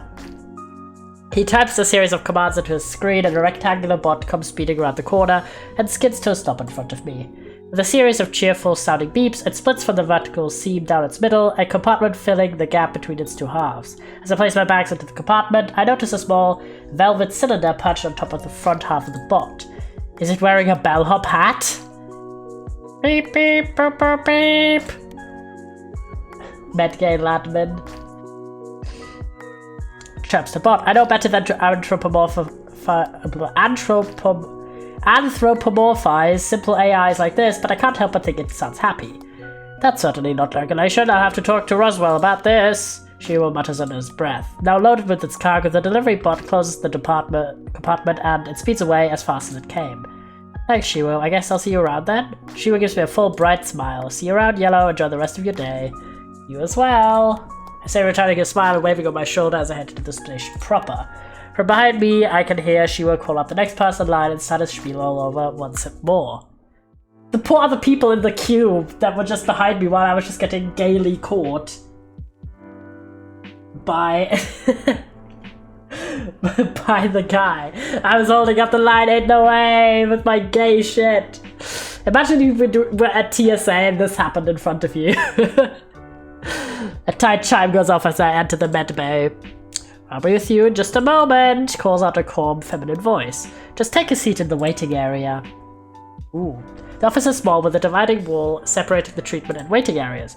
If I take a seat, I sneak a peek into the treatment area. There's an examination table as well as an open med pod where a short Aurelian woman in a hospital gown sits. It's gay. People smile. An Aru doctor. People wow. The outside is just so lovely. I'm so gay, yeah. This game has just for all kinds of gays. It's got some stuff to feed us. An arrow in a doctor's coat faces her, looking at the notes on a holopad. The same voice from before, the one belonging to the doctor, continues. As I was saying, thankfully your time in the medpod has healed your skin up from the burns you suffered, and all damage to your eye was thankfully reversible. I see. I'd still advise limiting exposure to unnecessary visual strain for a few days, limit screen time and get lots of rest. However, Vega, I'm afraid you'll have some permanent discoloration on your skin. I doubt that's what you wanted to hear. Sadly, your Aurelian skin is particularly prone to scarring, especially after a trauma like the one you faced. There's of course a possibility it will continue to fade as time goes on, and if you'd like, I could put you into contact with a cosmetic dermatology specialist on Cyros. He's an old colleague of mine and very skilled with reconstructive procedures on Aurelian skin. The patient sitting at the medpod, Vega, speaks up. Her voice is sweet and carries the almost melodic-sounding Aurelian accent. Thank you so much for your treatment, Dr. Surya. That's okay, really. I don't mind the scarring too much. I'm just happy I'm safe. We are incredibly fortunate that Officer Shiva was able to get to you when he did. From what he told me, that rusty old ship you flew in on was a death trap. You're lucky only the Tetrier fuel line burst. Trapped in the secondary or starswim at the primary, there may not have been anything left of you to put in the medpod. Now, here are your clothes. You can go ahead and get changed in the washroom over there. I'm going to take a look at my next patient. Thank you. Vega says she hops off the medpod and walks over to the bathroom, closing the door behind her. I love that I just listened in on a personal medical examination, but okay. Alright, you can come over and take a seat at the examination table here. Follow the doctor's instructions, walking over to the exam table and taking a seat. Hello, I'm Dr. Surya. How can I help you today? Hi, Eleanor. I just got off a long-haul trip. I've been out of states for about 2 hours, but I've been feeling kind of off. A bit sore, dizzy, I have a headache, and I fainted earlier. I see that's not good at all. Surya says, typing notes in a holopad. How long did you spend in stasis? Did you fly on a personal mass transit craft? Mass transit, one of the Argo spaceline ships. Surya winces and clicks her tongue in disapproval. That makes sense. The brand of sedatives for stasis the Argo spacefleet uses are outlawed in Nauru space for this exact reason. Damn. Sorry you're feeling unwell as a result. She gives me a sympathetic look and types in a few final notes into a holopad before placing it on the table next to her. Lie back on the examination table. I'm going to do a quick scan to check your vitals. Our vitals? Well, I do as Surya instructs to lie down. She grabs a scanner and leans over me, and as she does, one of the tentacles on her head falls in front of her face. She gently pushes it back behind her pointed ear. I can see the chromatophores in her skin at the tips of her tentacles shifting, different shades of mostly coral pink, but looking closer I can see the undertones of blue and green. I know that Nauru have chromatophores change colors with their motions, but I haven't learned what each color means. Saria hovers the scanner over me, and I do my best to stay still. After a few moments, it's over. Right, Yellow, you can sit back up now. It seems like your body is still attempting to break down and process the last of the sedatives in your system. That's why you're feeling the lingering effects. That's why you're feeling the lingering effects of what we call pot sickness. A few... I assume this is... I don't know how recent this demo is, but there's quite a few, like, spelling mistakes, left out words, things like that. Well, less spelling mistakes, just like grammar or left out words. And some misspellings. Not a massive issue though. Saria explains as I return to my sitting position.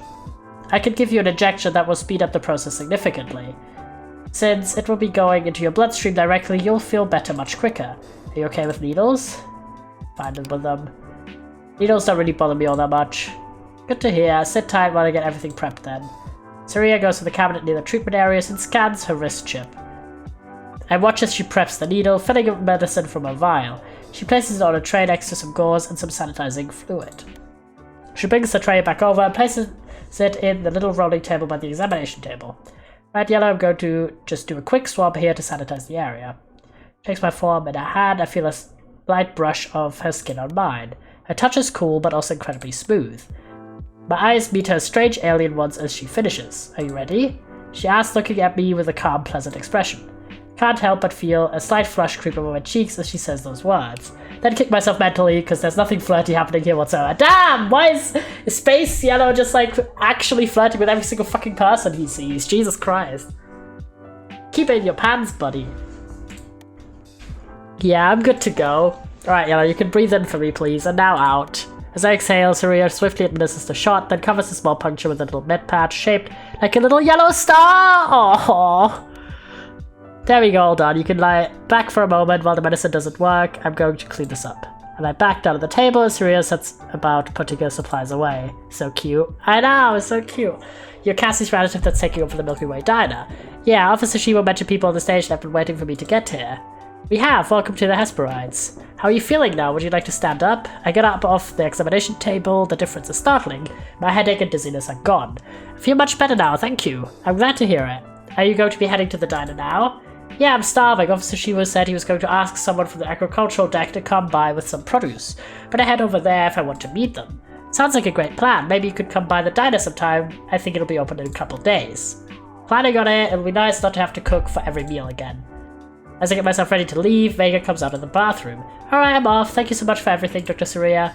My pleasure, Vega. Feel free to come back if you need anything else.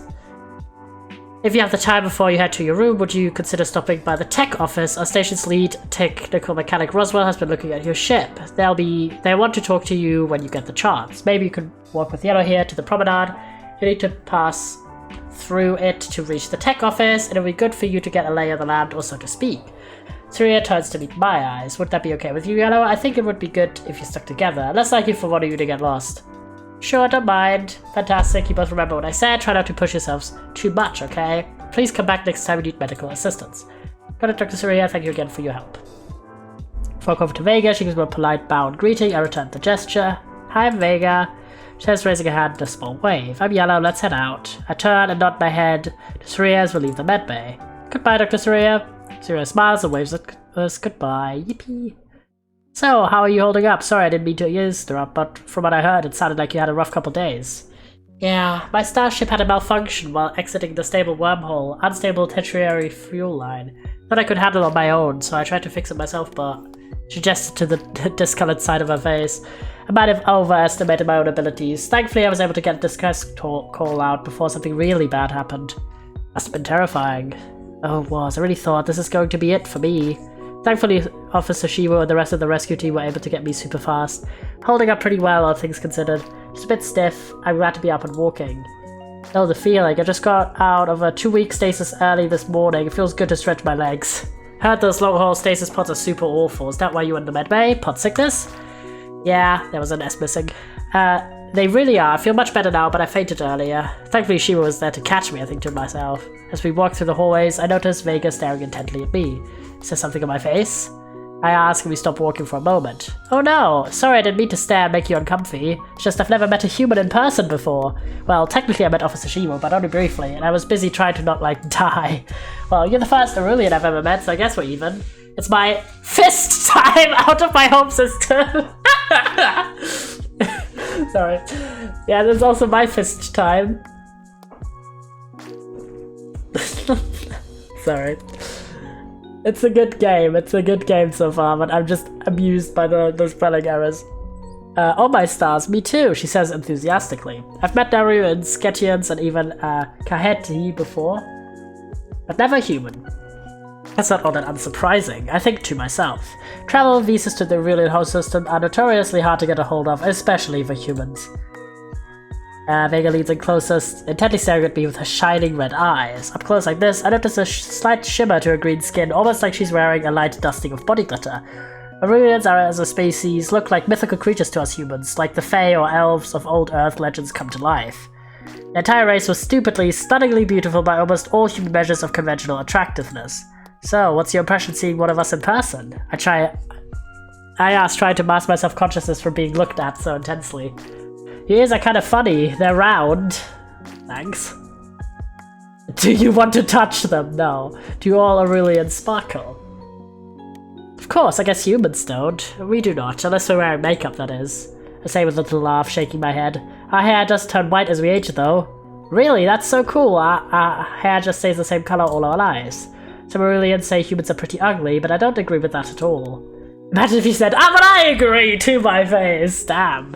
She muses matter-of-factly. I raise my eyebrows at her comment. I'm glad you don't agree, but I'd be lying if I said that wasn't a little insulting. That's what I'm saying! And even a bit spacious. It's one thing for species to have different beauty standards, but just to say it like that? Well, what do humans say about us? How to answer that question? It's a weird quirk of evolution that Aurelians and humans happen to look a lot alike. But the histories of our civilizations could not be more different. The Aurelians were the first GA civilization to harness nuclear fission as an energy source. Incredibly technologically advanced and ridiculously wealthy thanks to their resource-rich home planet of Aurelia Prime and 4 habitable moons. Humans, on the other hand, are best known for being the one and only species in the Galactic Assembly that somehow managed to fuck their home world till it was no longer habitable through their own greed and stupidity. Yep.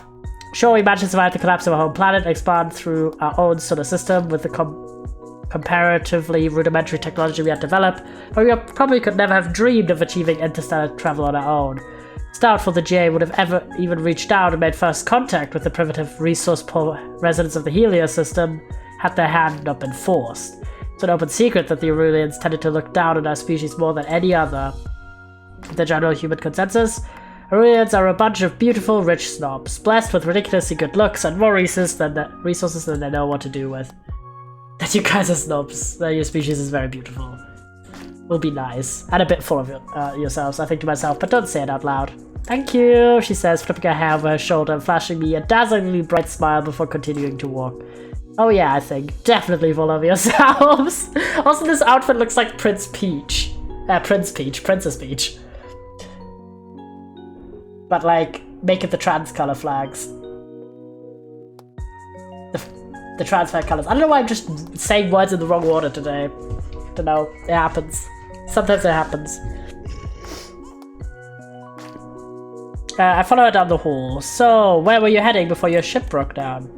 Wanted to get as far away from the Aurelian system as possible, so I figured that Teta Sector was a good bet. Makes sense, the Aurelian moons are all the way on the other side of the galaxy. Even with the help of stable wormholes, still would have been a 3 or 4 week journey to get here. Much a criminal or something, are you? On the run from the law, headed to a fringe colony to lie low and plot your next big heist? Haha, no, nothing like that. I just felt so trapped back home. I guess you could say I needed some space. Was that supposed to be a pun? You didn't like it. I thought it was out of this world. What about you? Why are you here? Vega asks. You're looking at the new owner and chef of the Milky Way diner. Say with a proud smile. Oh wow, you're a chef? Do you serve human food? I've always wondered what you guys eat. Plan on it, but I also like to learn some recipes from other cultures. You should come by if you're still on the station when I open in a couple of days. Yeah, please, I can't wait. By now, we reached the promenade and I could see the outside of the Milky Way diner. It was a shop front like any other on the promenade, but there was a window on the side with the diner's name painted onto it in bluish-green letters which made it unmistakable. Speak of the diner, this is me. Do you think you'll be able to make it to the tech office on your own from here? Yeah, I think I'll manage. Thanks for walking with me, Yellow. Do you think I could maybe get your contact info, my palm pad? And a bit more shyly she adds, just so you can let me know when you open your diner. I promise not to bug you. Yeah, sure, Vega. She hands me her palm pad and I type my name and contact info, then add first human friend. Aww. Takes her palm pad and beams as she looks at my contact profile. You're really my friend now? Aww. She asks, hugging her palm pad to her chest. Yeah, I think so. Is that weird to say? Vega shakes her head. I wonder if I imagined the tears I saw welling up in her eyes. No, not at all. I'm liking her 7. Hi, welcome in. I'll send you a message. Make sure to log me in as your first Cerulean friend too. She turns away from me and begins to walk off. Bye, Yellow. See you soon. Vega shoots me one last smile, and with that, she very nearly jogs away from me and around the corner towards the tech office. Finally, the wonderful diner. I scan my wrist chip and the door to the diner unlocks. The slight chime has opened the door. The diner is small and cozy with a couple of booths and some countertop seating. The kitchen is open and there's a door leading to the walk-in and office in the back. I walk behind the counter and explore the kitchen. Pots, pans, knives, and cutting boards all clean and in their place. A few non-perishable ingredients are still on the shelves, but it seems like the walk-in was cleaned out. Sanitation probably did that, so nothing would start to go bad. I run my hand across the well-used countertops and let my mind wander. The sound of the door chime jolts me back to reality. I turn around to see an Cerulean man in an orange worksuit standing in the doorway. He carries a large crate under his muscular arm. Ooh. Excuse me, are you Yellow? Officer, she will ask me to bring some fresh produce from the ag deck around. His voice is surprisingly quiet. I very nearly struggled to hear him from across the diner. Probably couldn't catch what he had said if there had been any background noise. Yeah, that's me. Come on in. He's cute too. He is very cute. I love how everyone's got like such luscious hair and very broad shoulders. See a slight bow to as he walks in. Can go ahead and put the crate on the counter here. Thanks for bringing groceries. What's your name? Oh, it's Ida. I'm a farmer on the agricultural deck. There's placing the crate onto the counter. He removes a small potted plant with heart-shaped leaves from the crate. I also brought you an Avanian mint plant. I thought maybe you might like it. He extends a pot towards me and our fingers brush slightly as I take it from him. I take hold of one of the slightly fuzzy leaves and pluck it off the plant. Nice to meet you, Ida, and thank you. This is edible, right? Ida nods, and I place the leaf on my tongue. It tastes green and slightly cooling. It's nice. Thanks again. This is so kind of you. It's no trouble at all. Place the little plant on a shelf by my cooking station, then lean over the counter to get a closer look at the contents of the crate. Oh, I look into the crate and realize with embarrassment that I don't recognize a single bit of produce. Shouldn't be surprised, this is a multi-species station home to only a handful of humans. Of course, the ag deck would be more focused on growing crops catering to the myriad of other species that call their Hesperides home. Spot a tomato hidden among the unfamiliar fruits and veggies. At least I know what to do with one of those things. Something wrong? Ida asks, worried eyes moving from the crate to me and back to the crate. No, nothing's wrong, it's just that I don't really know what any of these are, except for the tomatoes. I know those. I've never left my home system, and we don't really grow many crops from other planets in Helios. Oh yeah, that makes sense. Sorry, I should have just brought the things you'd be familiar with. He avoids my eyes. The poor guy looks terribly embarrassed. Oh, he's cute. Don't be, didn't you do anything wrong? Everything looks really interesting. I have to learn to cook with what I get on the station sooner or later. Ida's expression brightens, meeting my eyes once again.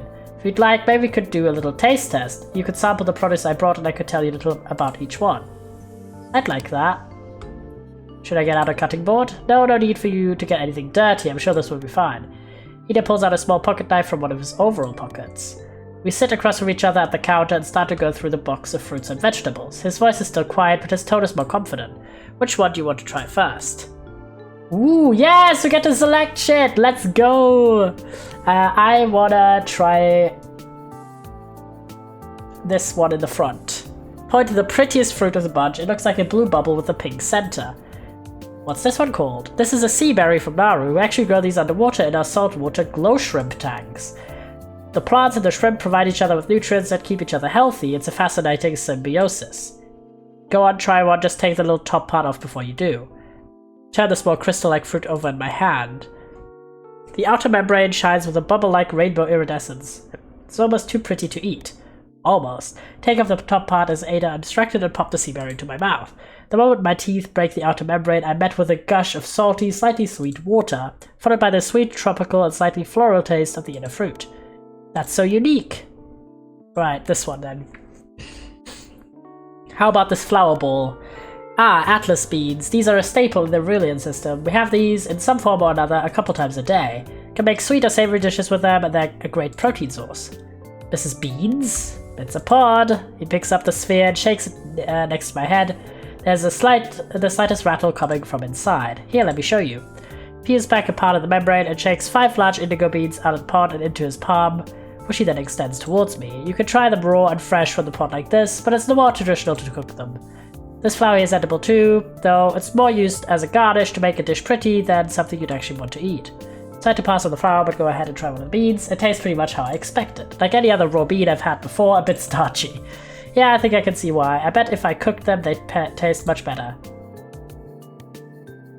How about this one? I lift up a purple and yellow vine bearing bright purple fruits. Cashew berries from Ranon, the ultimate superfood. These are an incredibly important food source for the Kaetri. They're also an incredible crop to grow on Acnex. On top of being full of antioxidants, they're one of the best sources of vitamin D you can get. Nice to have when you know we're near sun. I say, pulling a berry off its vine and popping it into my mouth. Once I bite through the firm skin of the fruit, I'm left with a soft, chewy texture. There's initial tartness and it disappears quickly and is followed by a deep berry sweetness, like a combination of blackberry and purple grape. Ooh, that sounds good. This one kind of looks like a hand with too many fingers, I say, pointing to the red-orange fruit. Yeah, Sketron chilies are freaky looking, but they're delicious. How are you with spice? Okay with it, but exactly how spicy are these? It's not going to destroy my taste buds. It's not that spicy, you should be fine. The peppers from your home system have a chemical called capsaicin that makes them spicy. This one has a bit of that too. Also contain hydroxy-alpha sansure, which has a bit more tingly effect. Cool, let's give this thing a try.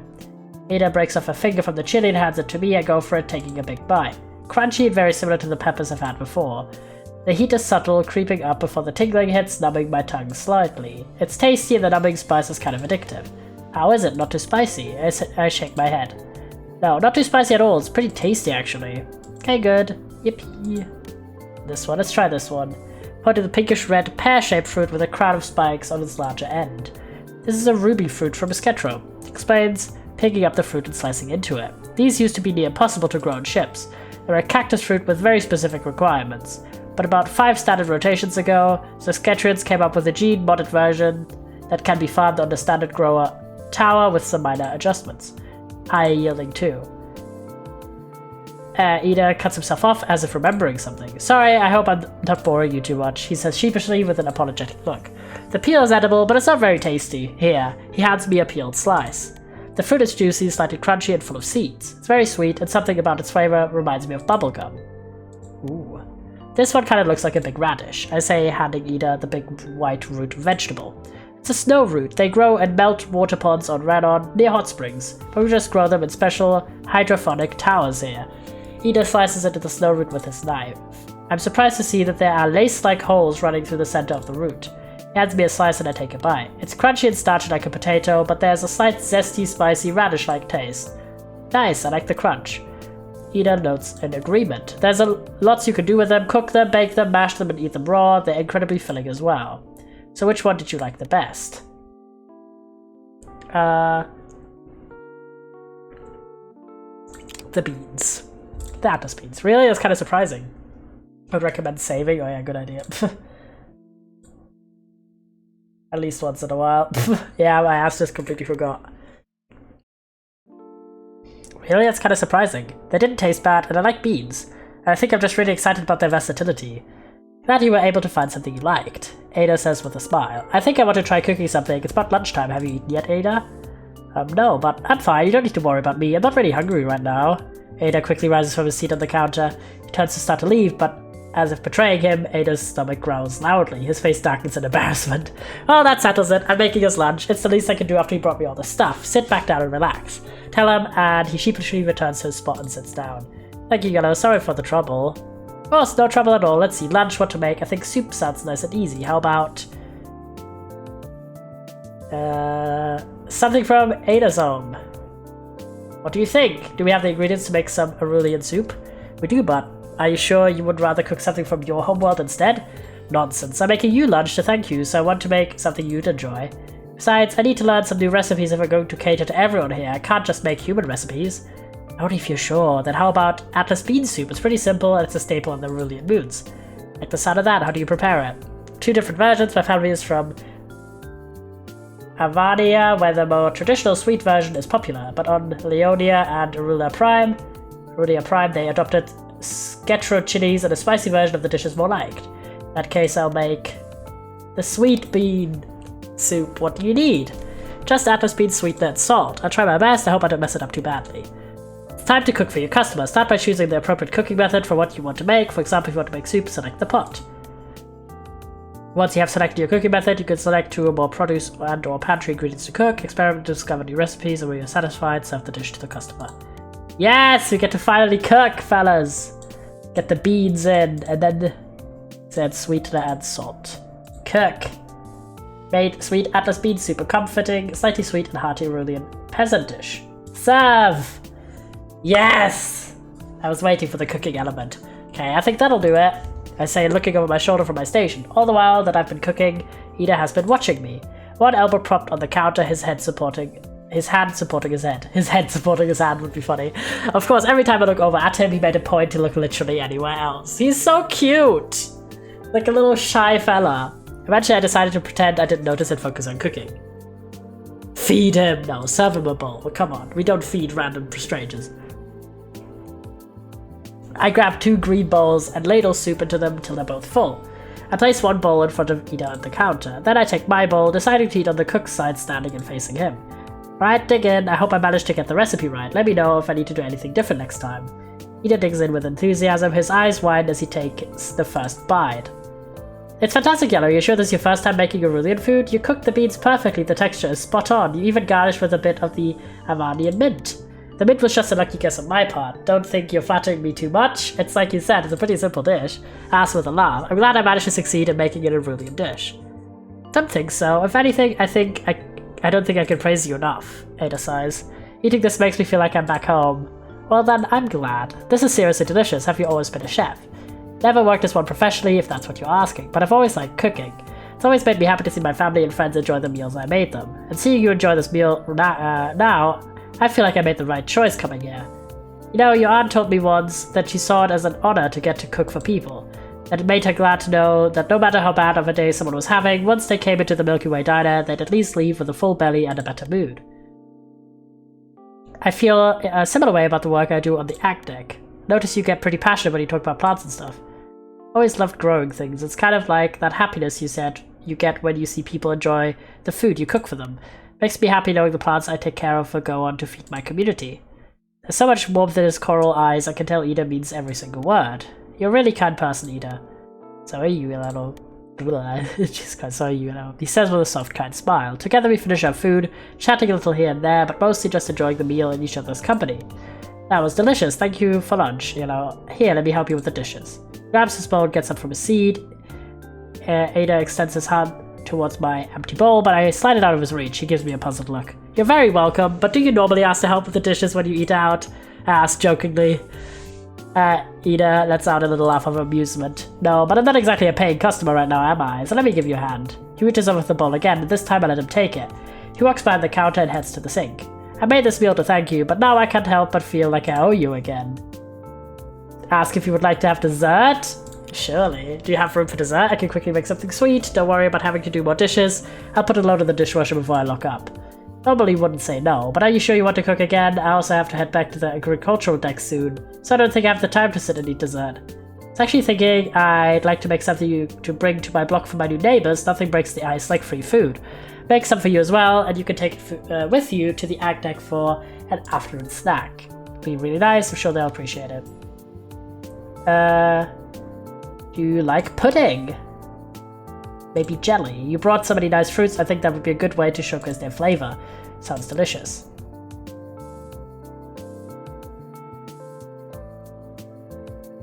Probably here, right. Ugh.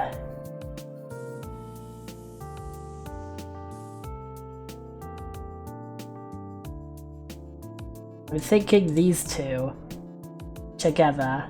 And then maybe the agar in here. Something not quite right. Maybe a sweetener.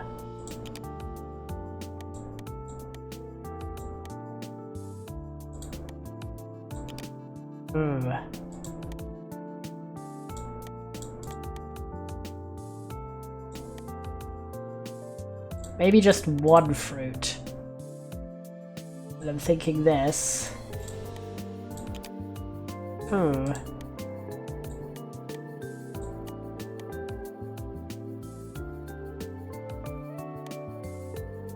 Maybe the berries?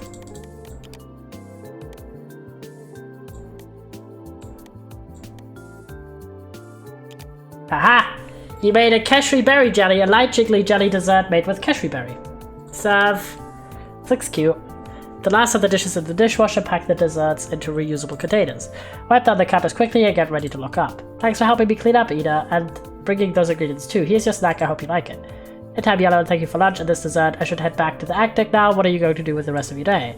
I think I'm gonna head for my room now and take a rest. Maybe give these treats to my new neighbors if they're around. It's been a long day already and the afternoon's barely started. Together we walk out of the Milky Way diner. Capital I there. And I turn off the lights as I leave. I stand outside the diner on the promenade. Sounds like a good plan. You should take it easy. I'll see you soon. Let me give you my contact information. I used to drop off produce weekly for Cassie. I'll do the same for you. Can't guarantee I have the same stuff every week though. I had... Also, an N missing. I hand him my palm pad and he swiftly enters his details. He then hands the device back to me. Sounds great. Thank you. I hope you have a good rest of your day, Ida. You too. Ida's my favorite so far. I don't know, like some handsome farmer boy. I vibe with that. Smile and wave at each other as we go our separate ways. As I draw closer to block 3, I hear voices coming down the hall. No, dang it, not again! There's gotta be a way out of this! I told you, you've got to keep your eye on your opponent's rock. Around the bend and take in my surroundings. There's a large common area with a sunken conversation pit where 2 people, a human with red hair and a Sketrian, are playing holo chess.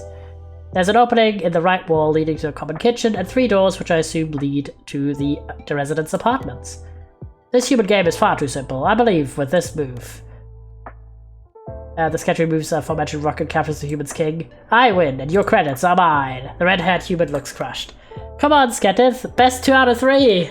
Rock, no. Rock! Rook!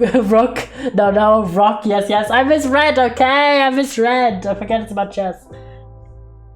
So what we agreed upon. Besides, I've got work to... The Sketrian, Seteth, looks up from the board and his eyes fix on me. The human follows his gaze. There's landing on me and their face instantly breaks out into a smile. Hello, I give a small wave. Hi there, you must be the new neighbor. She will message me saying you would be on your way soon. I'm Roswell. Oh, hi, Roswell. You look very young for, like, what, your head technician? Nice to meet you. Climb out of the conversation pit and hold their gloved hand to shake. Roswell's grip is firm. There's an arm missing. It's Fim here. And their handshake is well enthusiastic. Oh, Yellow, nice to meet you too. I'm your new neighbor, I guess. I'm taking over the Milky Way diner. Sorry for interrupting. It seems like you two were in the middle of a pretty heated battle. Hardly. I just finished claiming victory. Seteth turns off the holodeck and climbs out of the conversation pit as well, standing behind Roswell. I'm Seteth Sesketherat, researcher. Roswell elbows him in the side. Now do the thing like we practiced, they say out of the corner of their mouth. Seteth rolls his yellow eyes and extends a 3-fingered scaly hand, offering it for a handshake. I take his hand in mine. It feels odd, a bit cold, and a far different shape than I'm used to, but altogether a well-executed gesture. After Seteth lets go, Roswell gives him a friendly pat on the back. Seteth is my fave, Huggies. I mean, I see where you're coming from. There you go, bud, you killed it! Roswell leans in towards me and mock whispers. Missing. Seteth was super nervous about making a good first impression on a new neighbor. He even asked for a refresher on human greeting customs. I did not! Seteth sputters. He's kind of like, what's his name from, the vampire from Monster Prom? Maybe just because of the glasses and he's like kind of nerdy. It's also something about the face shape, I think. What's the Sketrian greeting custom? I'm grateful you made the effort and well. My voice trails off.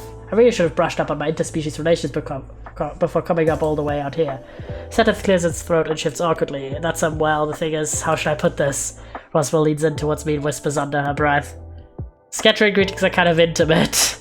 By mammal standards, it's hardly my fault you're all so weird about your chests. Yeah, my fave character in that game, that vampire Kek. I forgot what his name is. I'm sorry, it's been such a long time since I played the first Monster From game. I'm sorry, chests? Seteth pinches the bridge of his nose and sighs. Allow me to demonstrate. Can't remember his name either. Roswell suddenly looks very interested in their palm pad, averting their eyes and absently scrolling through messages. Seteth turns to the empty space. I'm just, like, there was like one pronoun that was different for Roswell, so was that a... Like, I'm not sure if they just use they and she pronouns, or if that was like a change that was made and that was a leftover from a previous character choice. Seteth turns to the empty space on his side and folds his left arm behind his back. First, I would make a fist over my heart with my right hand like so, and then reach out and place my palm over your heart. Seteth mimes the motion into empty space, keeping his palm in position for about 3 seconds. His movements are gentle and undeniably graceful. He then puts down his arms and turns back to face me. They and she is what I read on the page on Itch.io. Oh, fair enough. It was just because, like, it was like only one instance of she, her pronouns being used, and all the other instances were they, so just wanted to make sure that I knew. You would then reciprocate the same gesture. In essence, it is an expression of trust, a way to prove that you are no threat. Having another's claws right above your heart is a risky position to put oneself in after all. I glanced down at Seteth's hands, 3 massive, thick yellow claws at the end of strong, scaly digits. There's also this gesture as an alternative. He puts down his middle finger and makes an arching gesture from his forehead outward. As a non-Scatrian, this will suffice. We understand that the other species don't have the same boundaries as we do. Now, if I were to introduce myself to another member of my own species, this way would come off as cold at best and hostile at worst. I see, in that case, use the traditional greeting, we're gonna be nice. Step in front of Seteth, I'm a bit nervous, but there's no going back now. Setting myself and just go for it. I mimic Seteth's action from before, folding my left arm behind my back and making a fist with my right over my heart. And then I reach out and gently place my hand over Seteth's heart. Time slows down a bit at that moment. Even through his clothes, I can feel that his body is colder than a human's, and I can feel his heart. Seteth's heart beating hard and fast under my hand, his chest rising and falling under my palm. I look toward his face and a small smile is playing on his lips.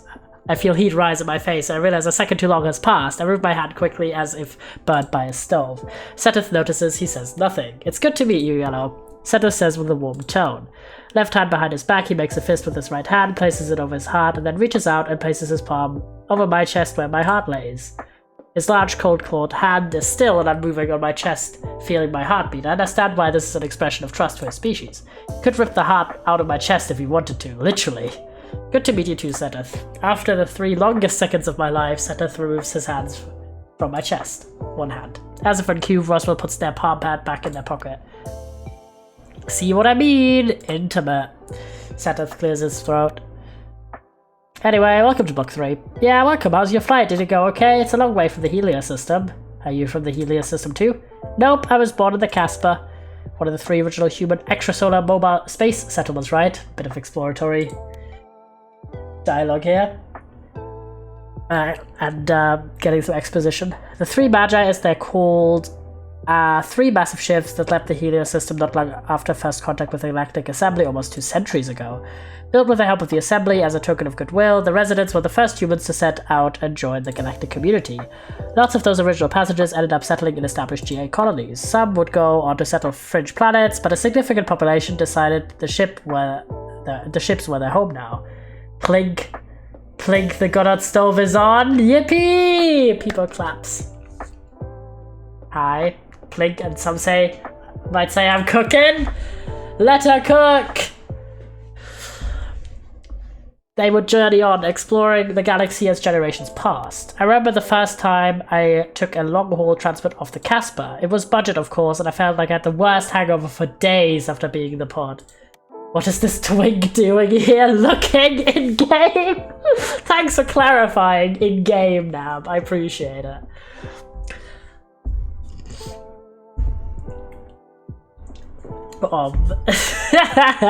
The same thing happened when I traveled to the Hesperides. I went to the Milky Way diner feeling like literal death, and Cassie made the most amazing soup and poof.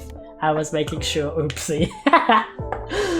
I feel better than ever, I swear. I was like, Russell stopped mid-sentence, seemingly remembering in that moment that old Cassie is gone.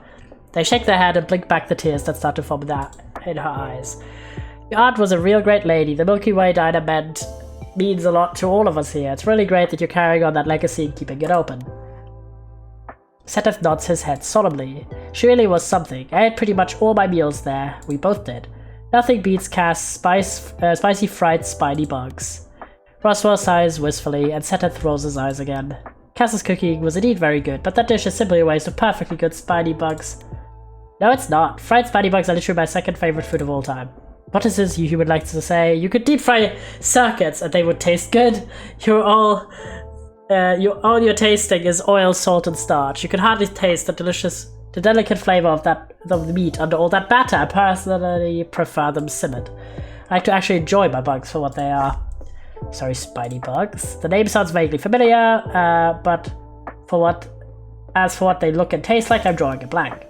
Really haven't left the Helio system. They're huge out here in the GA space and the colonies. Super tasty, much more substantial than the crickets you get in the Helio system. He is so cute.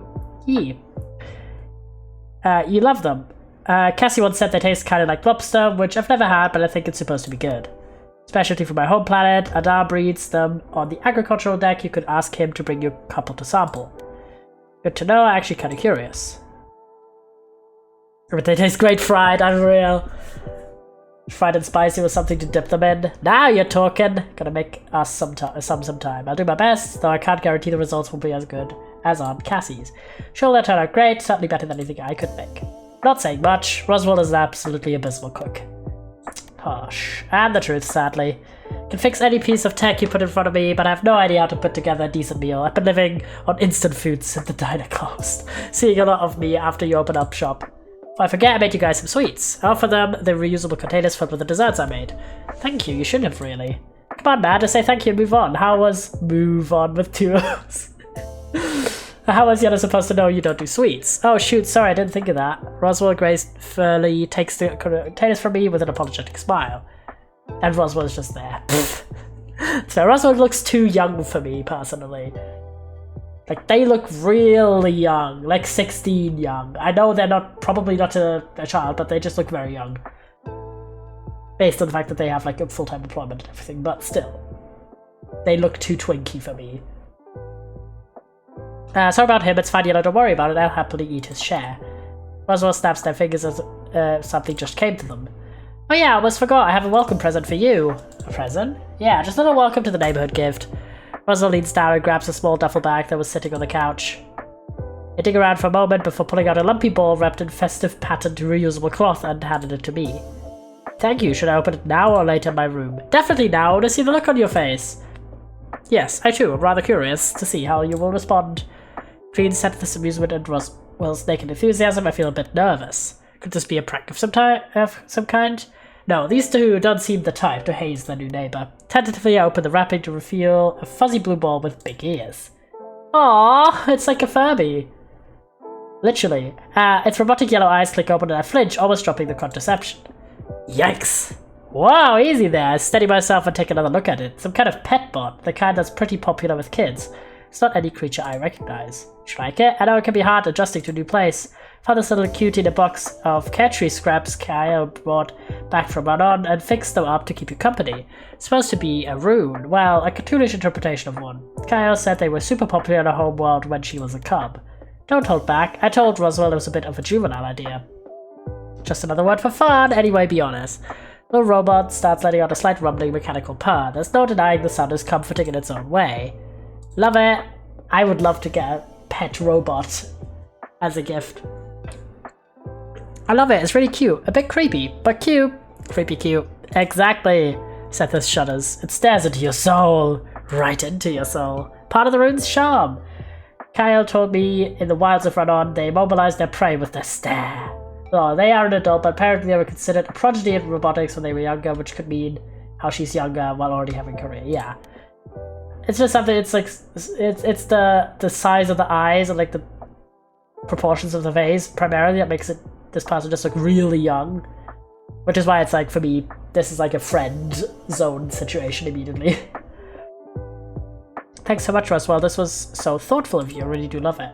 Yeah, it's baby face. Yeah, massively. Like, look at this. If you had like just the head, not because the body is a bit more like adult proportions. If you just had the head, this could also be a character that's like 10 years old. Roswell blushes, beaming with happiness. Their smile is bright and as warm as sunshine. I feel myself starting to blush a little too. I had a feeling you'd be a fan. I'm more than a fan. This little cutie and me are going to be the best of friends. Hearing that, the little Putbon rune starts purring even more. What does it do? Well, it's got a basic AI. It will respond if you pet it or pick it up or talk to it. It can give off little heat too. You can ask it for the weather. What weather? We live on a space station. Okay, fine. It will tell you the weather if you take it planet side or the news. Make a pointed glance at Seteth, which is relevant everywhere. It's even got a built-in speaker function so it can play your music. All of which the AI assistant built into your living quarters can do. Yes, but you can cuddle the living quarters AI. You cannot. Score 1 for the rune. If you ever need any maintenance on it or anything else, give me a shout. I'm the head tech on the Hesperides. If it's broken, I can fix it. Standard alarm on Roswell's palm pad sounds. Speaking of which, duty calls. I better get back to the tech office. I should head back to the lab. It was good meeting you, Yellow. You guys as well. Hey, I have an idea. Why don't we all head to Wayfarer's Rest for drinks tonight? A welcome party for our new friend. What do you say? We'll meet you after we're done working for the day. Try my best to make it. I've got this experiment. It can wait. Come on, Seteth, live a little. I live plenty. Yeah, no, it sounds fun. I guess I'll see you two later. I'm going to drop my stuff off my room and get settled in a little. Yeah, rest up. Take care, Yellow. See you later. Seteth gives me a friendly wave before turning around and walking out of the block with Roswell following behind. Jesus Christ. Now, I believe you have credits to transfer to me. And here I was hoping you'd forget. I walk over to the door for room 3 and scan my wrist chip. The door slides open and I take my first steps into my new home, carrying the rune in my arms as it continues to purr away. My bags were left in the sunken entry alcove, placed carefully by the delivery bot from earlier, I presume. I remove off my shoes, bit weird phrasing, and take a look around the room. It's cozier than I expected it to be. There's a bathroom and a little kitchenette as she would described. There's also a sleeping nook with plush-looking sheets and a warm golden glow coming from lights in the walls of the nook. Finally, there's a surprisingly large window looking out into space. I can see the distant blinking sights of one of the stable wormhole entrances and the occasional flash starships zipping by. It's peaceful. I placed the little rune pet bot on the shelf by my bed. Its little robot eyes blink a couple times looking around the room. Aww. Skimu! A little voice calls from inside the pet bot. The speakers crackle a little with age. What the? Take a seat on the bed and lean in to them eye level of the rune. Rash for Rash, Luca? The little robot creature's ears move up and down as it looks at me. Are you speaking Kertree? Sakma! I don't speak Kertree, sorry little buddy. Keshwashra! The rune closes its eyes for a few moments and rumbles a little. When the rumbling stops, it opens them again. Language patch updated to Galactic Assembly Standard Dialect. Hello, friend. What's your name? It's Yellow. Hello, Yellow. Is there any name you'd like me to respond to? I want to call you Chat. There you go. Okay, I'll go by Chat from now on. Do you want to play? Maybe some other time, little buddy. I want to take a nap. I say, peeling off my traveling clothes and flopping onto the bed. Somehow it's even comfier than it looked. Crawl under the covers and let out a contented sigh. Lights off, I call out. The lights of the room switch off. Turn over in my bed, look into the little rune's glowing eyes. Can you wake me up in a couple hours? Of course, my friend Yellow. Sweet dreams. I'm gonna save real quick. I close my eyes and almost immediately fall asleep. When I wake up from my nap, it's about an hour and a half before I'm supposed to meet Roswell and Seteth up Wayfarer's Rest. Unpack my bags, take a refreshing water shower, and get dressed. I figured it won't hurt to be a bit early, so I decide to head to Wayfarer's Rest and have a drink while I wait. I walk into the Wayfarer's Rest. It's a dim space, sparsely lit with neon. A handful of patrons scattered around occupying tables and stools along the bar. I decide to grab myself a spot at the counter. Look over one of the small drink menus at the bar, and as expected, none of the cocktails are anything I'm familiar with. Ooh. The person behind the bar, a catchery with long hair, wearing incredibly fine clothes, walks over to me where I sit. He places a glass of water in front of me on a purple cloth napkin and gives me an easy smile. I like this. This is good. Oh, like everyone looks so like gorgeous in this game. That's crazy. Welcome to Wayfarer's Rest, dear guest. I'm Laro. Is there anything I can get started for you? Or would you like a bit more time with the menu? I look over the unfamiliar list of drinks with alien ingredients. I recognize a few of them now, thanks to Ida, but it's not enough to really know what I want. What would you recommend? Depend on what you like. I'm sure I can make you something that will be to your taste. In that case... something sweet. I'm a sweet drink enjoyer. And then I have just the thing. Naro busies himself, taking bottles of liquor off the shelf behind him, mixing the ingredients together with practiced efficiency. Oh yeah, he's cute. Yeah! Once he's finished, he places a glass before me, filled with a deep purple liquid. 2 small blossoms floating on top, along with what I guess are 3 skewered keshery berries. This looks gorgeous. There you go. This is called Sumokta. It means spring twilight. It is a classic keshery drink. Take a sip and the drink tastes sweet as candy. It has the unmistakable flavor of keshery berries with a floral note and a wine-like tannic taste at the end. Delicious. What's in it? A bit of keshery set, some takmo, and a little keshery blossom syrup. Brings you to the Hesperid's dear guest, and would you honor me by sharing your name? Laura asks, his voice smooth as velvet. I'm Yellow, I just moved here today to take over management of the Milky Way diner. Narrows' eyes narrow slightly at my response. Oh, is he like a rival? Ah, so that's why you asked, he says, still smiling, but there's a coldness in his tone that wasn't there before. Oh, he thinks we're like trying to scoop out the competition. Despair. You're here to steal my recipes? Scoop out the competition. I should have just said that. Maybe you're looking to add a cocktail menu to the Milky Way diner? Kale told me about the new chef when she dropped off my delivery today. He makes a point of looking me up and down, sizing me up with his cat-like gaze. He said you were cute for a human, but I don't quite know if I see it or not. Damn, bro, why are you roasting my ass? I'm just there chilling, and you're just coming for me like this. What the fuck? He leans casually over the counter behind him, arms folded, his eyes locked on mine. Are we really competition? Or maybe this is crazy. I'm just here to enjoy a drink while I wait for my friends. Besides, are we really in competition? Asked matter-of-factly and unamused. You run a bar and I run a diner. Those are pretty different niches. You don't have anything to worry about. Were you and my aunt competitors or something? Is that why you suddenly got all cagey the second you learned who I am? Damn, I didn't want to go that hard, bro. Just wanted to say that it's stupid to be that competitive immediately. I asked, take another sip of my drink, which is annoyingly good. We were friendly rivals. Oh no! Is this like a rivals to lovers sitch? We never know, we never know. He says with a grin as he busies himself with cleaning glassware. Guess there would be a bit of competition for customers who are just passing through. Just to see who will come out on top. Haha. I smirk, taking another sip of my drink. Lara regards me with an amused expression. Though I guess I won't be able to get a drink as good as this on the station if I run you out of business. By your confidence, might just have to stop by the Milky Way diner and just see how good your cooking is. Decide for myself if I have to worry about you running me out of business, as you say.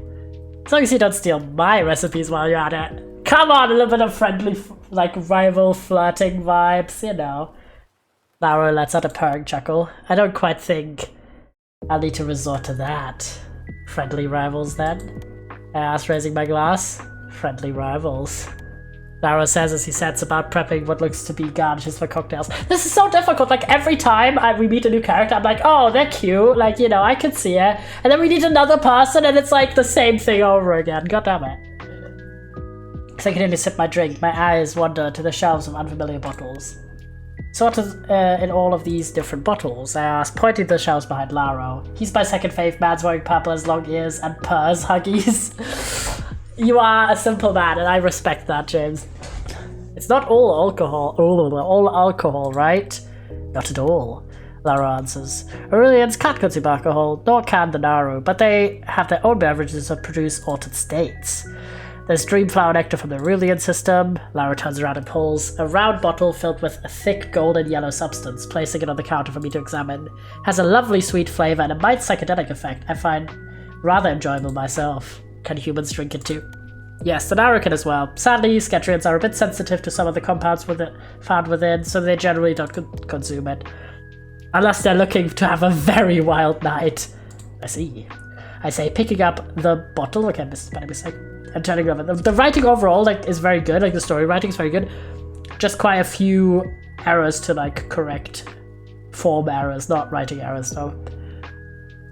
Which is the lesser issue. Like, if you have a game where the writing itself is not so good, that's harder to fix. And turning it over in my hand, watching the golden sparkling liquid swirl around inside. And this is Qualoom, the Lara drink of choice, Lara explains, pulling another bottle down from the shelf. This one is tall and skinny and filled with a mysterious, iridescent-looking liquid. It's made from puff fish venom. Sadly, Kayatri can't enjoy this, but it's safe for you humans. I've been told it induces a lovely mellow high. Guess it makes sense that not every species can consume the same things safely. Lara nods thoughtfully.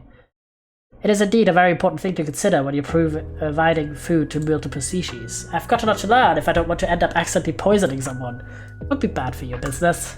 He muses before adding with a devilish smile, but potentially good for mine. I hear the bar door behind me chime, and a familiar, friendly voice calls out, "Hey Yellow, you made it!" Turn out around to see Roswell with Vega in tow. I hope you don't mind that I invited Vega along. She mentioned you guys had met. Vega gives me a friendly little wave. Not at all, good to see you again. Roswell looks behind me and waves at the bartender. Hey Lara! Welcome dear guests. Please take a seat wherever you like. Yeah, because look, especially now that we have Lara in the same shot as Roswell, Roswell just is so, like, young in vibes. Roswell and Vega walk over and join me at the bar. Lara, can I get a bottle of Keshok, please? Lara nods pleasantly, taking a purple glass bottle out from under the counter and popping off the cap before handling it to Roswell. Please let me pet your ears, Lara. What's that? Is that any good? Kinda like a beer, so I like it. They take a drink from the bottle. Been looking forward to this all day. Why don't you carry any human drinks here, Lara? Oh, I used to carry some Martian beer, but Roswell and Cassie were the only ones who ever ordered it. Lara shrugs. It was a business decision. I feel personally victimized by this business decision. You're lucky this Keshok is so good. Oh, I'll have one of those as well, please. Lara raises an eyebrow at Vega. Sorry, miss, but I'm afraid I can't serve you Keshok. It's alcoholic. Alright, whoops. Silly me. Vega laughs awkwardly. Her first time out of her home system too, I explained to Lara. How about a Dreamflower Reshit Fizz instead? Yes, turning to Vega. Sure, that works too. Lara turns around and busies himself with preparing Vega's drink. So, what's the status of your ship? Turn to Vega and ask. Respectfully, it's not a ship, it's a fossil. Hey! No offense. Roswell raises their hands. It's an Aurelian Riata. That class of ship has been in production for like 75 years. I'm impressed that it's even still operational. I'll save again as well. I doubt it would even pick up on most modern scanners. Vega's lucky the sensors we have on the stations are also fossils. The rescue team might not have reached her in time otherwise. I told Vega that I could fix it, but it's going to take me a while to find the compatible parts I'm missing. So she's better off just cutting her losses and flying commercial, but she said, "But I said I'd rather just wait," Vega says, cutting Roswell off. It's not like I'm in a hurry, besides the station seems nice. Here's your Reshit Fizz, Miss Vega, Lara says, placing the drink in a napkin in front of Vega with a smile. Thank you, Lara, right? Correct, a pleasure. The door chime goes off again. Over here, Ida, Seteth. We've just got all our buddies in the same room. Roswell calls, waving the both over to the bar. They turn to me apologetically. Okay, so maybe I didn't just invite Vega along. I thought a welcome party would be fun. The others should be here soon too. The others? Yeah, Shiwo, Sarah, and Kahil. You've met all of them, right? I have. Great, it's going to be a great night. Roswell turns to Sheteth and Ida. Hey guys, this is Vega. They motion towards Vega with a flourish. She's also new to the station. Her starship exploded. She's very lucky to not be dead.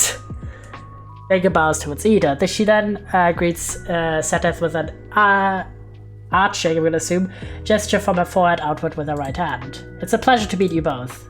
Nice to meet you, Vega. Nice to meet you too.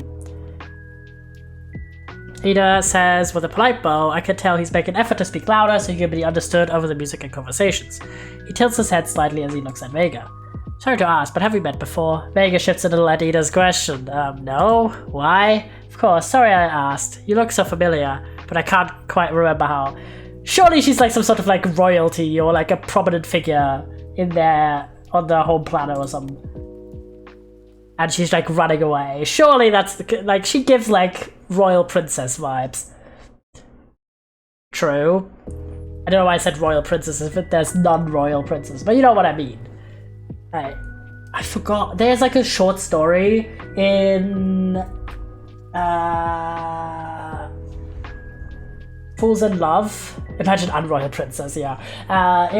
It's like a short story in Fools in Love, which is a YA romance collection.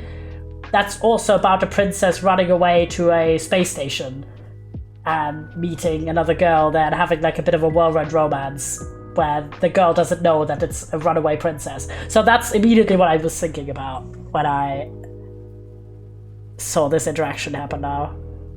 It's a good short story, by the way. Would recommend that collection overall. I guess I just have one of those faces, Vega says with an uncomfortable laugh, turning to continue talking to Roswell. Ida turns to me. By the way, Yellow, I wanted to thank you for the dessert you made. I really enjoyed it. Happy to hear you enjoyed it. I'll make some for you again sometime. Anything I could get you boys? Have a Sekish neat, please. And I'll have a nectar spritz, please. Coming right up. Lara turns and gets to work on their drinks. Did you guys both have a good rest of your day? Asked Seteth and Ida. It was productive.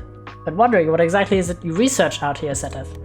I'm a deep space biophysicist. My area of studies involves a particularly neat microscopic species that lives in the vacuum of space called Tarsex. They're particularly drawn to areas where the fabric of space and time is a bit looser, so the nexus point of 4 stable wormholes is an ideal place to collect samples and study them. How does a species even survive in the vacuum of space? The answer to that question is a bit too complicated for this setting, but perhaps you could come by my lab someday and explain my research a bit more thoroughly then. Really cool. I'd be happy to take you up on that. Turn to Ida. Did you have a good day too, Ida? Yes, yes. You would so take him up on explaining his research, would you, Jen? You'd be kicking your feet and twirling your hair too. Don't lie. I so would. Indeed, indeed. He nods. Yeah. Of course. Classic.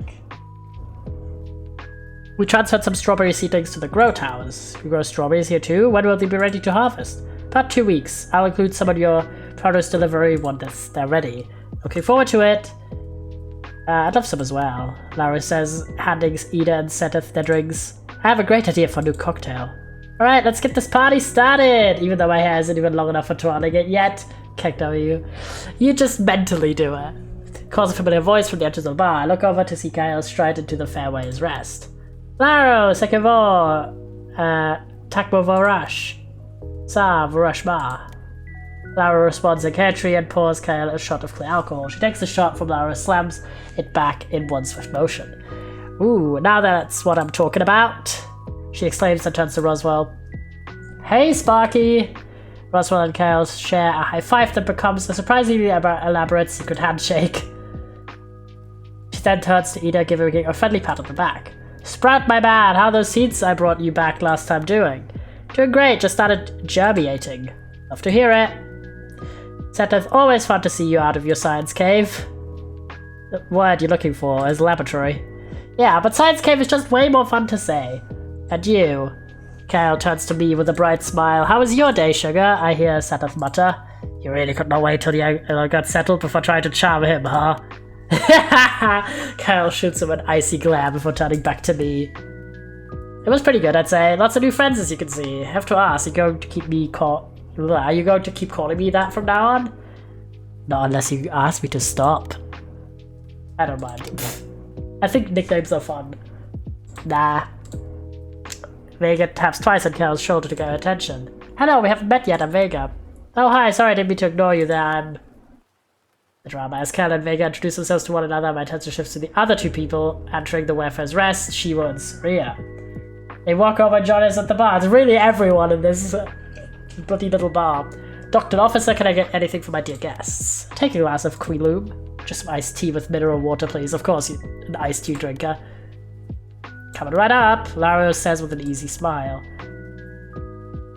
How are you feeling? Much better, thanks for asking. Of course, we'll try not to keep you out so late. You need your rest to adjust to GA Santa time. The days are a bit longer than you're probably used to. Speaking of rest, she turns to Shivu. Are you getting enough rest, Shivu? The meds you gave me are doing their job helping me fall asleep, but I still find myself waking up multiple times in the night. I see. Come by my office tomorrow and we'll talk more. Also, do another save here. Maybe I could make you something that could help. Lara offers, placing Shivu and Siria's strings on the counter in front of them. And you that I'm 2 years sober. Shivu says with an exasperated sigh. Something non-alcoholic. Honestly, I'm hurt you think I'd disrespect your sobriety like that. Though, if you need someone to come to your room and read your bedtime story. Dev's answered someone's request about seeing some more freakier characters. I wanted to make some of them freakier, but ended up chickening out. That's fair enough. I mean, maybe they'll do like, if the game comes out and it's like, maybe they do, like, a DLC or something. I feel like that way they could kind of mix two audiences and have some more yes, please, yeah. And have a more, like, general audience full game, and then have, like, a more niche DLC. Laro winks at Shivo suggestively, but he completely ignores Laro. Completely unfazed by his comment, Shivo takes a sip of his iced tea. Monster lovers unite. Yeah. Honestly, why does everyone on the station care about how much sleep I get? I wouldn't mind a bedtime story, Laro, no. Because you have friends who care about you. I'd be thankful if so many people caring enough to check in on me. You're lucky. Yellow's right, we all just want to see you happy and healthy. Me especially, as your friend and as your physician. I know, and I do know how fortunate I am and thankful for it. I'm just not the biggest fan of being fretted over so much. I can take care of myself. I'll come to the med bay on my break tomorrow.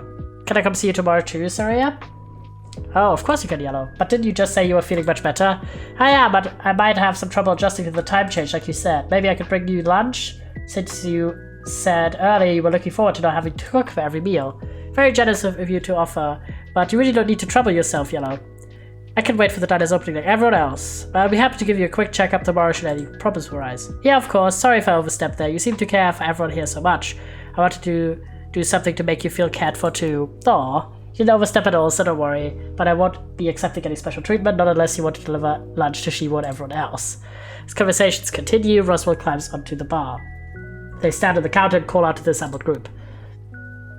Right, can I have your attention now that everyone's here? Please get off the bar. Right, sorry. Roswell hops off the bar and back onto the seat. I was saying, let's make a toast. Aw, it's everyone. Two new friends and the grand reopening of the Milky Way diner. Cheers.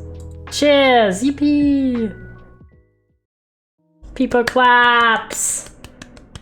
This was very good.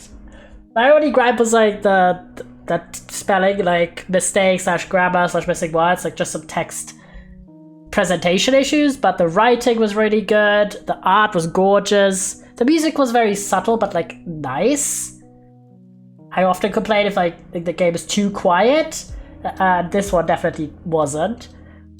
It had like a nice lo-fi level background music, and all the characters were just so well done in terms of actually feeling like you want to fret over who to choose and stuff. So really lovely. Easy 5 on 5 for me. I got very drawn into the story, and I want to have more cooking because the cooking was really fun. And we recently played another visual novel with a cooking minigame element, Cook with Love.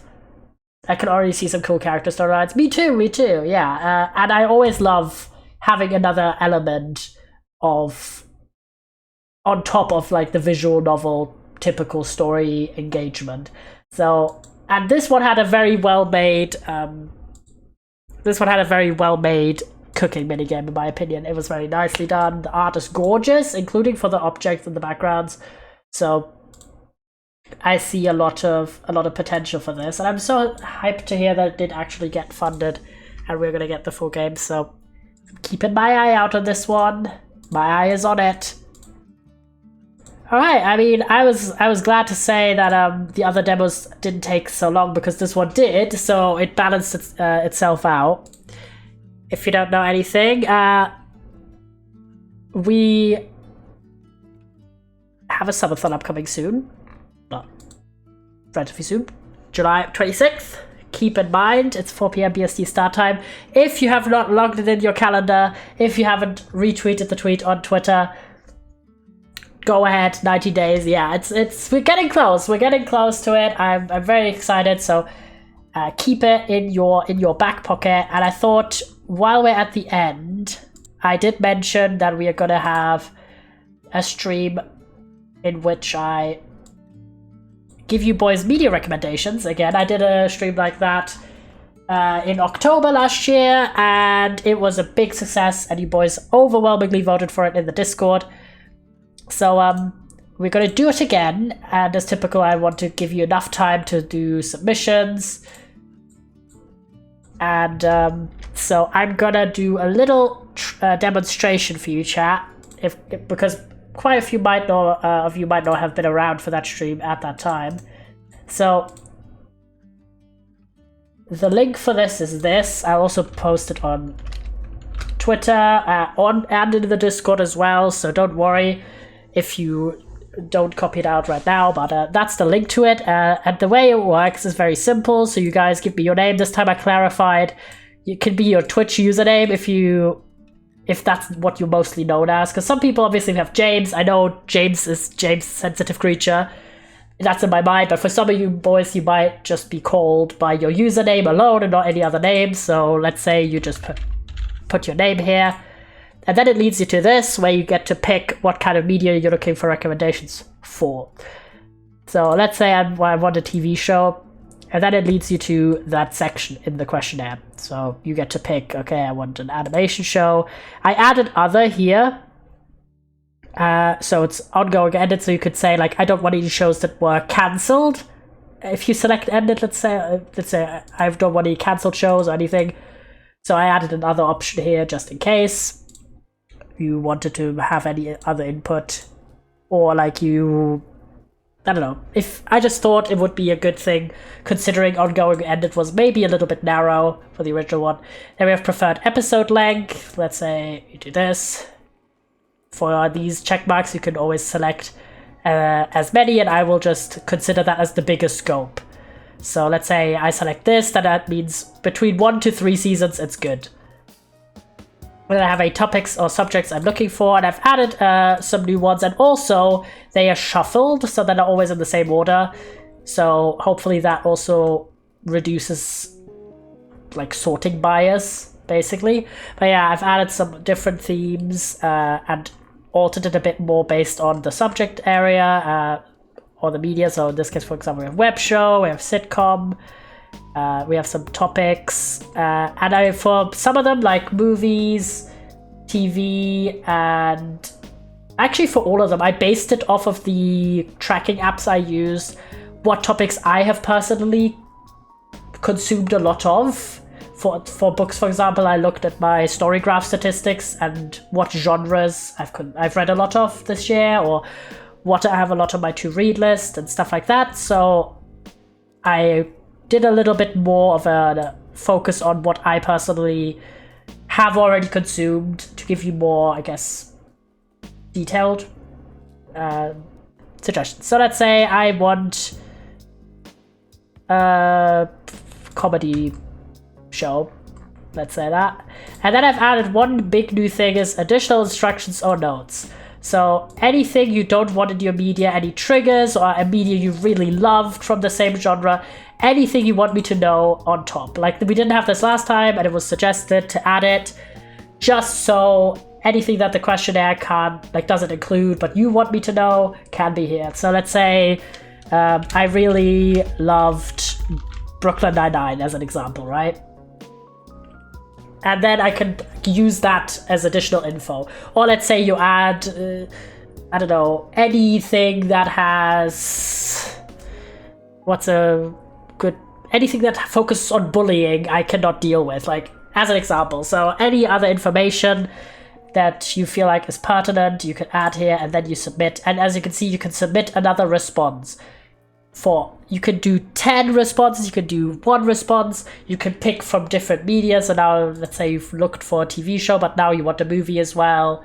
Spam the fuck out of me. I will make like a cool little presentation for you boys where you will get your recommendations in a cute little format. So depending on how fast you are with your yellow spam now in stores, so true. Depending on how like long you take, basically, how much you give me, this stream should happen sometime in this month. So yeah, here's the link again in case you didn't grab it yet, but it will be on Twitter and Discord if you don't have time right now or anything like that. So I'm very excited for that again. You boys really enjoyed that stream last year, so I feel like enough time has passed that I want to do it again with you. Also, if you're new here, drop a follow. We're very close to 800. We're 2 away. And you want to keep up for the streams coming week. We've got some nice streams, so let me go over the schedule. It'll be officially put on there tomorrow. So on Tuesday, we're going to be playing a new story game and also revisiting both, or playing more of, I should say, House Flipper and Ethereum SMP, if I can get Ethereum SMP to work, that is. On Friday then, we have that big gap because of work. Friday next week, we've got Tiny Life, but a building stream, and The Sims 2. Then Saturday, we've got Evergreen, Modern Minecraft, and Our Life Beginnings and Always. And then Sunday, Demo Day. So streams next week are Tuesdays, Fridays, Saturdays, and Sundays. Keep an eye out. It'll be officially scheduled pretty soon. You can always check out the schedule page on Twitch if you are unsure what's going on. Check it out. I had such a wonderful time today. Some really interesting and diverse games. Some bangers that I feel like I'm gonna have on my radar, and some that I still took a lot of good things away. Tasty demos all on my wishlist, yes. A lot of tasty, good content. Do feel free to wishlist whatever you liked. And I will leave you be, chatterers. I'm gonna send you somewhere. Where do we got to send you? I am gonna send you to I Have to Frog, who's playing some Raft right now. Looking strong. So have a good time over there. And I will see you on Tuesday for some wicked gaming. Big Frog. True. Goodbye, chat.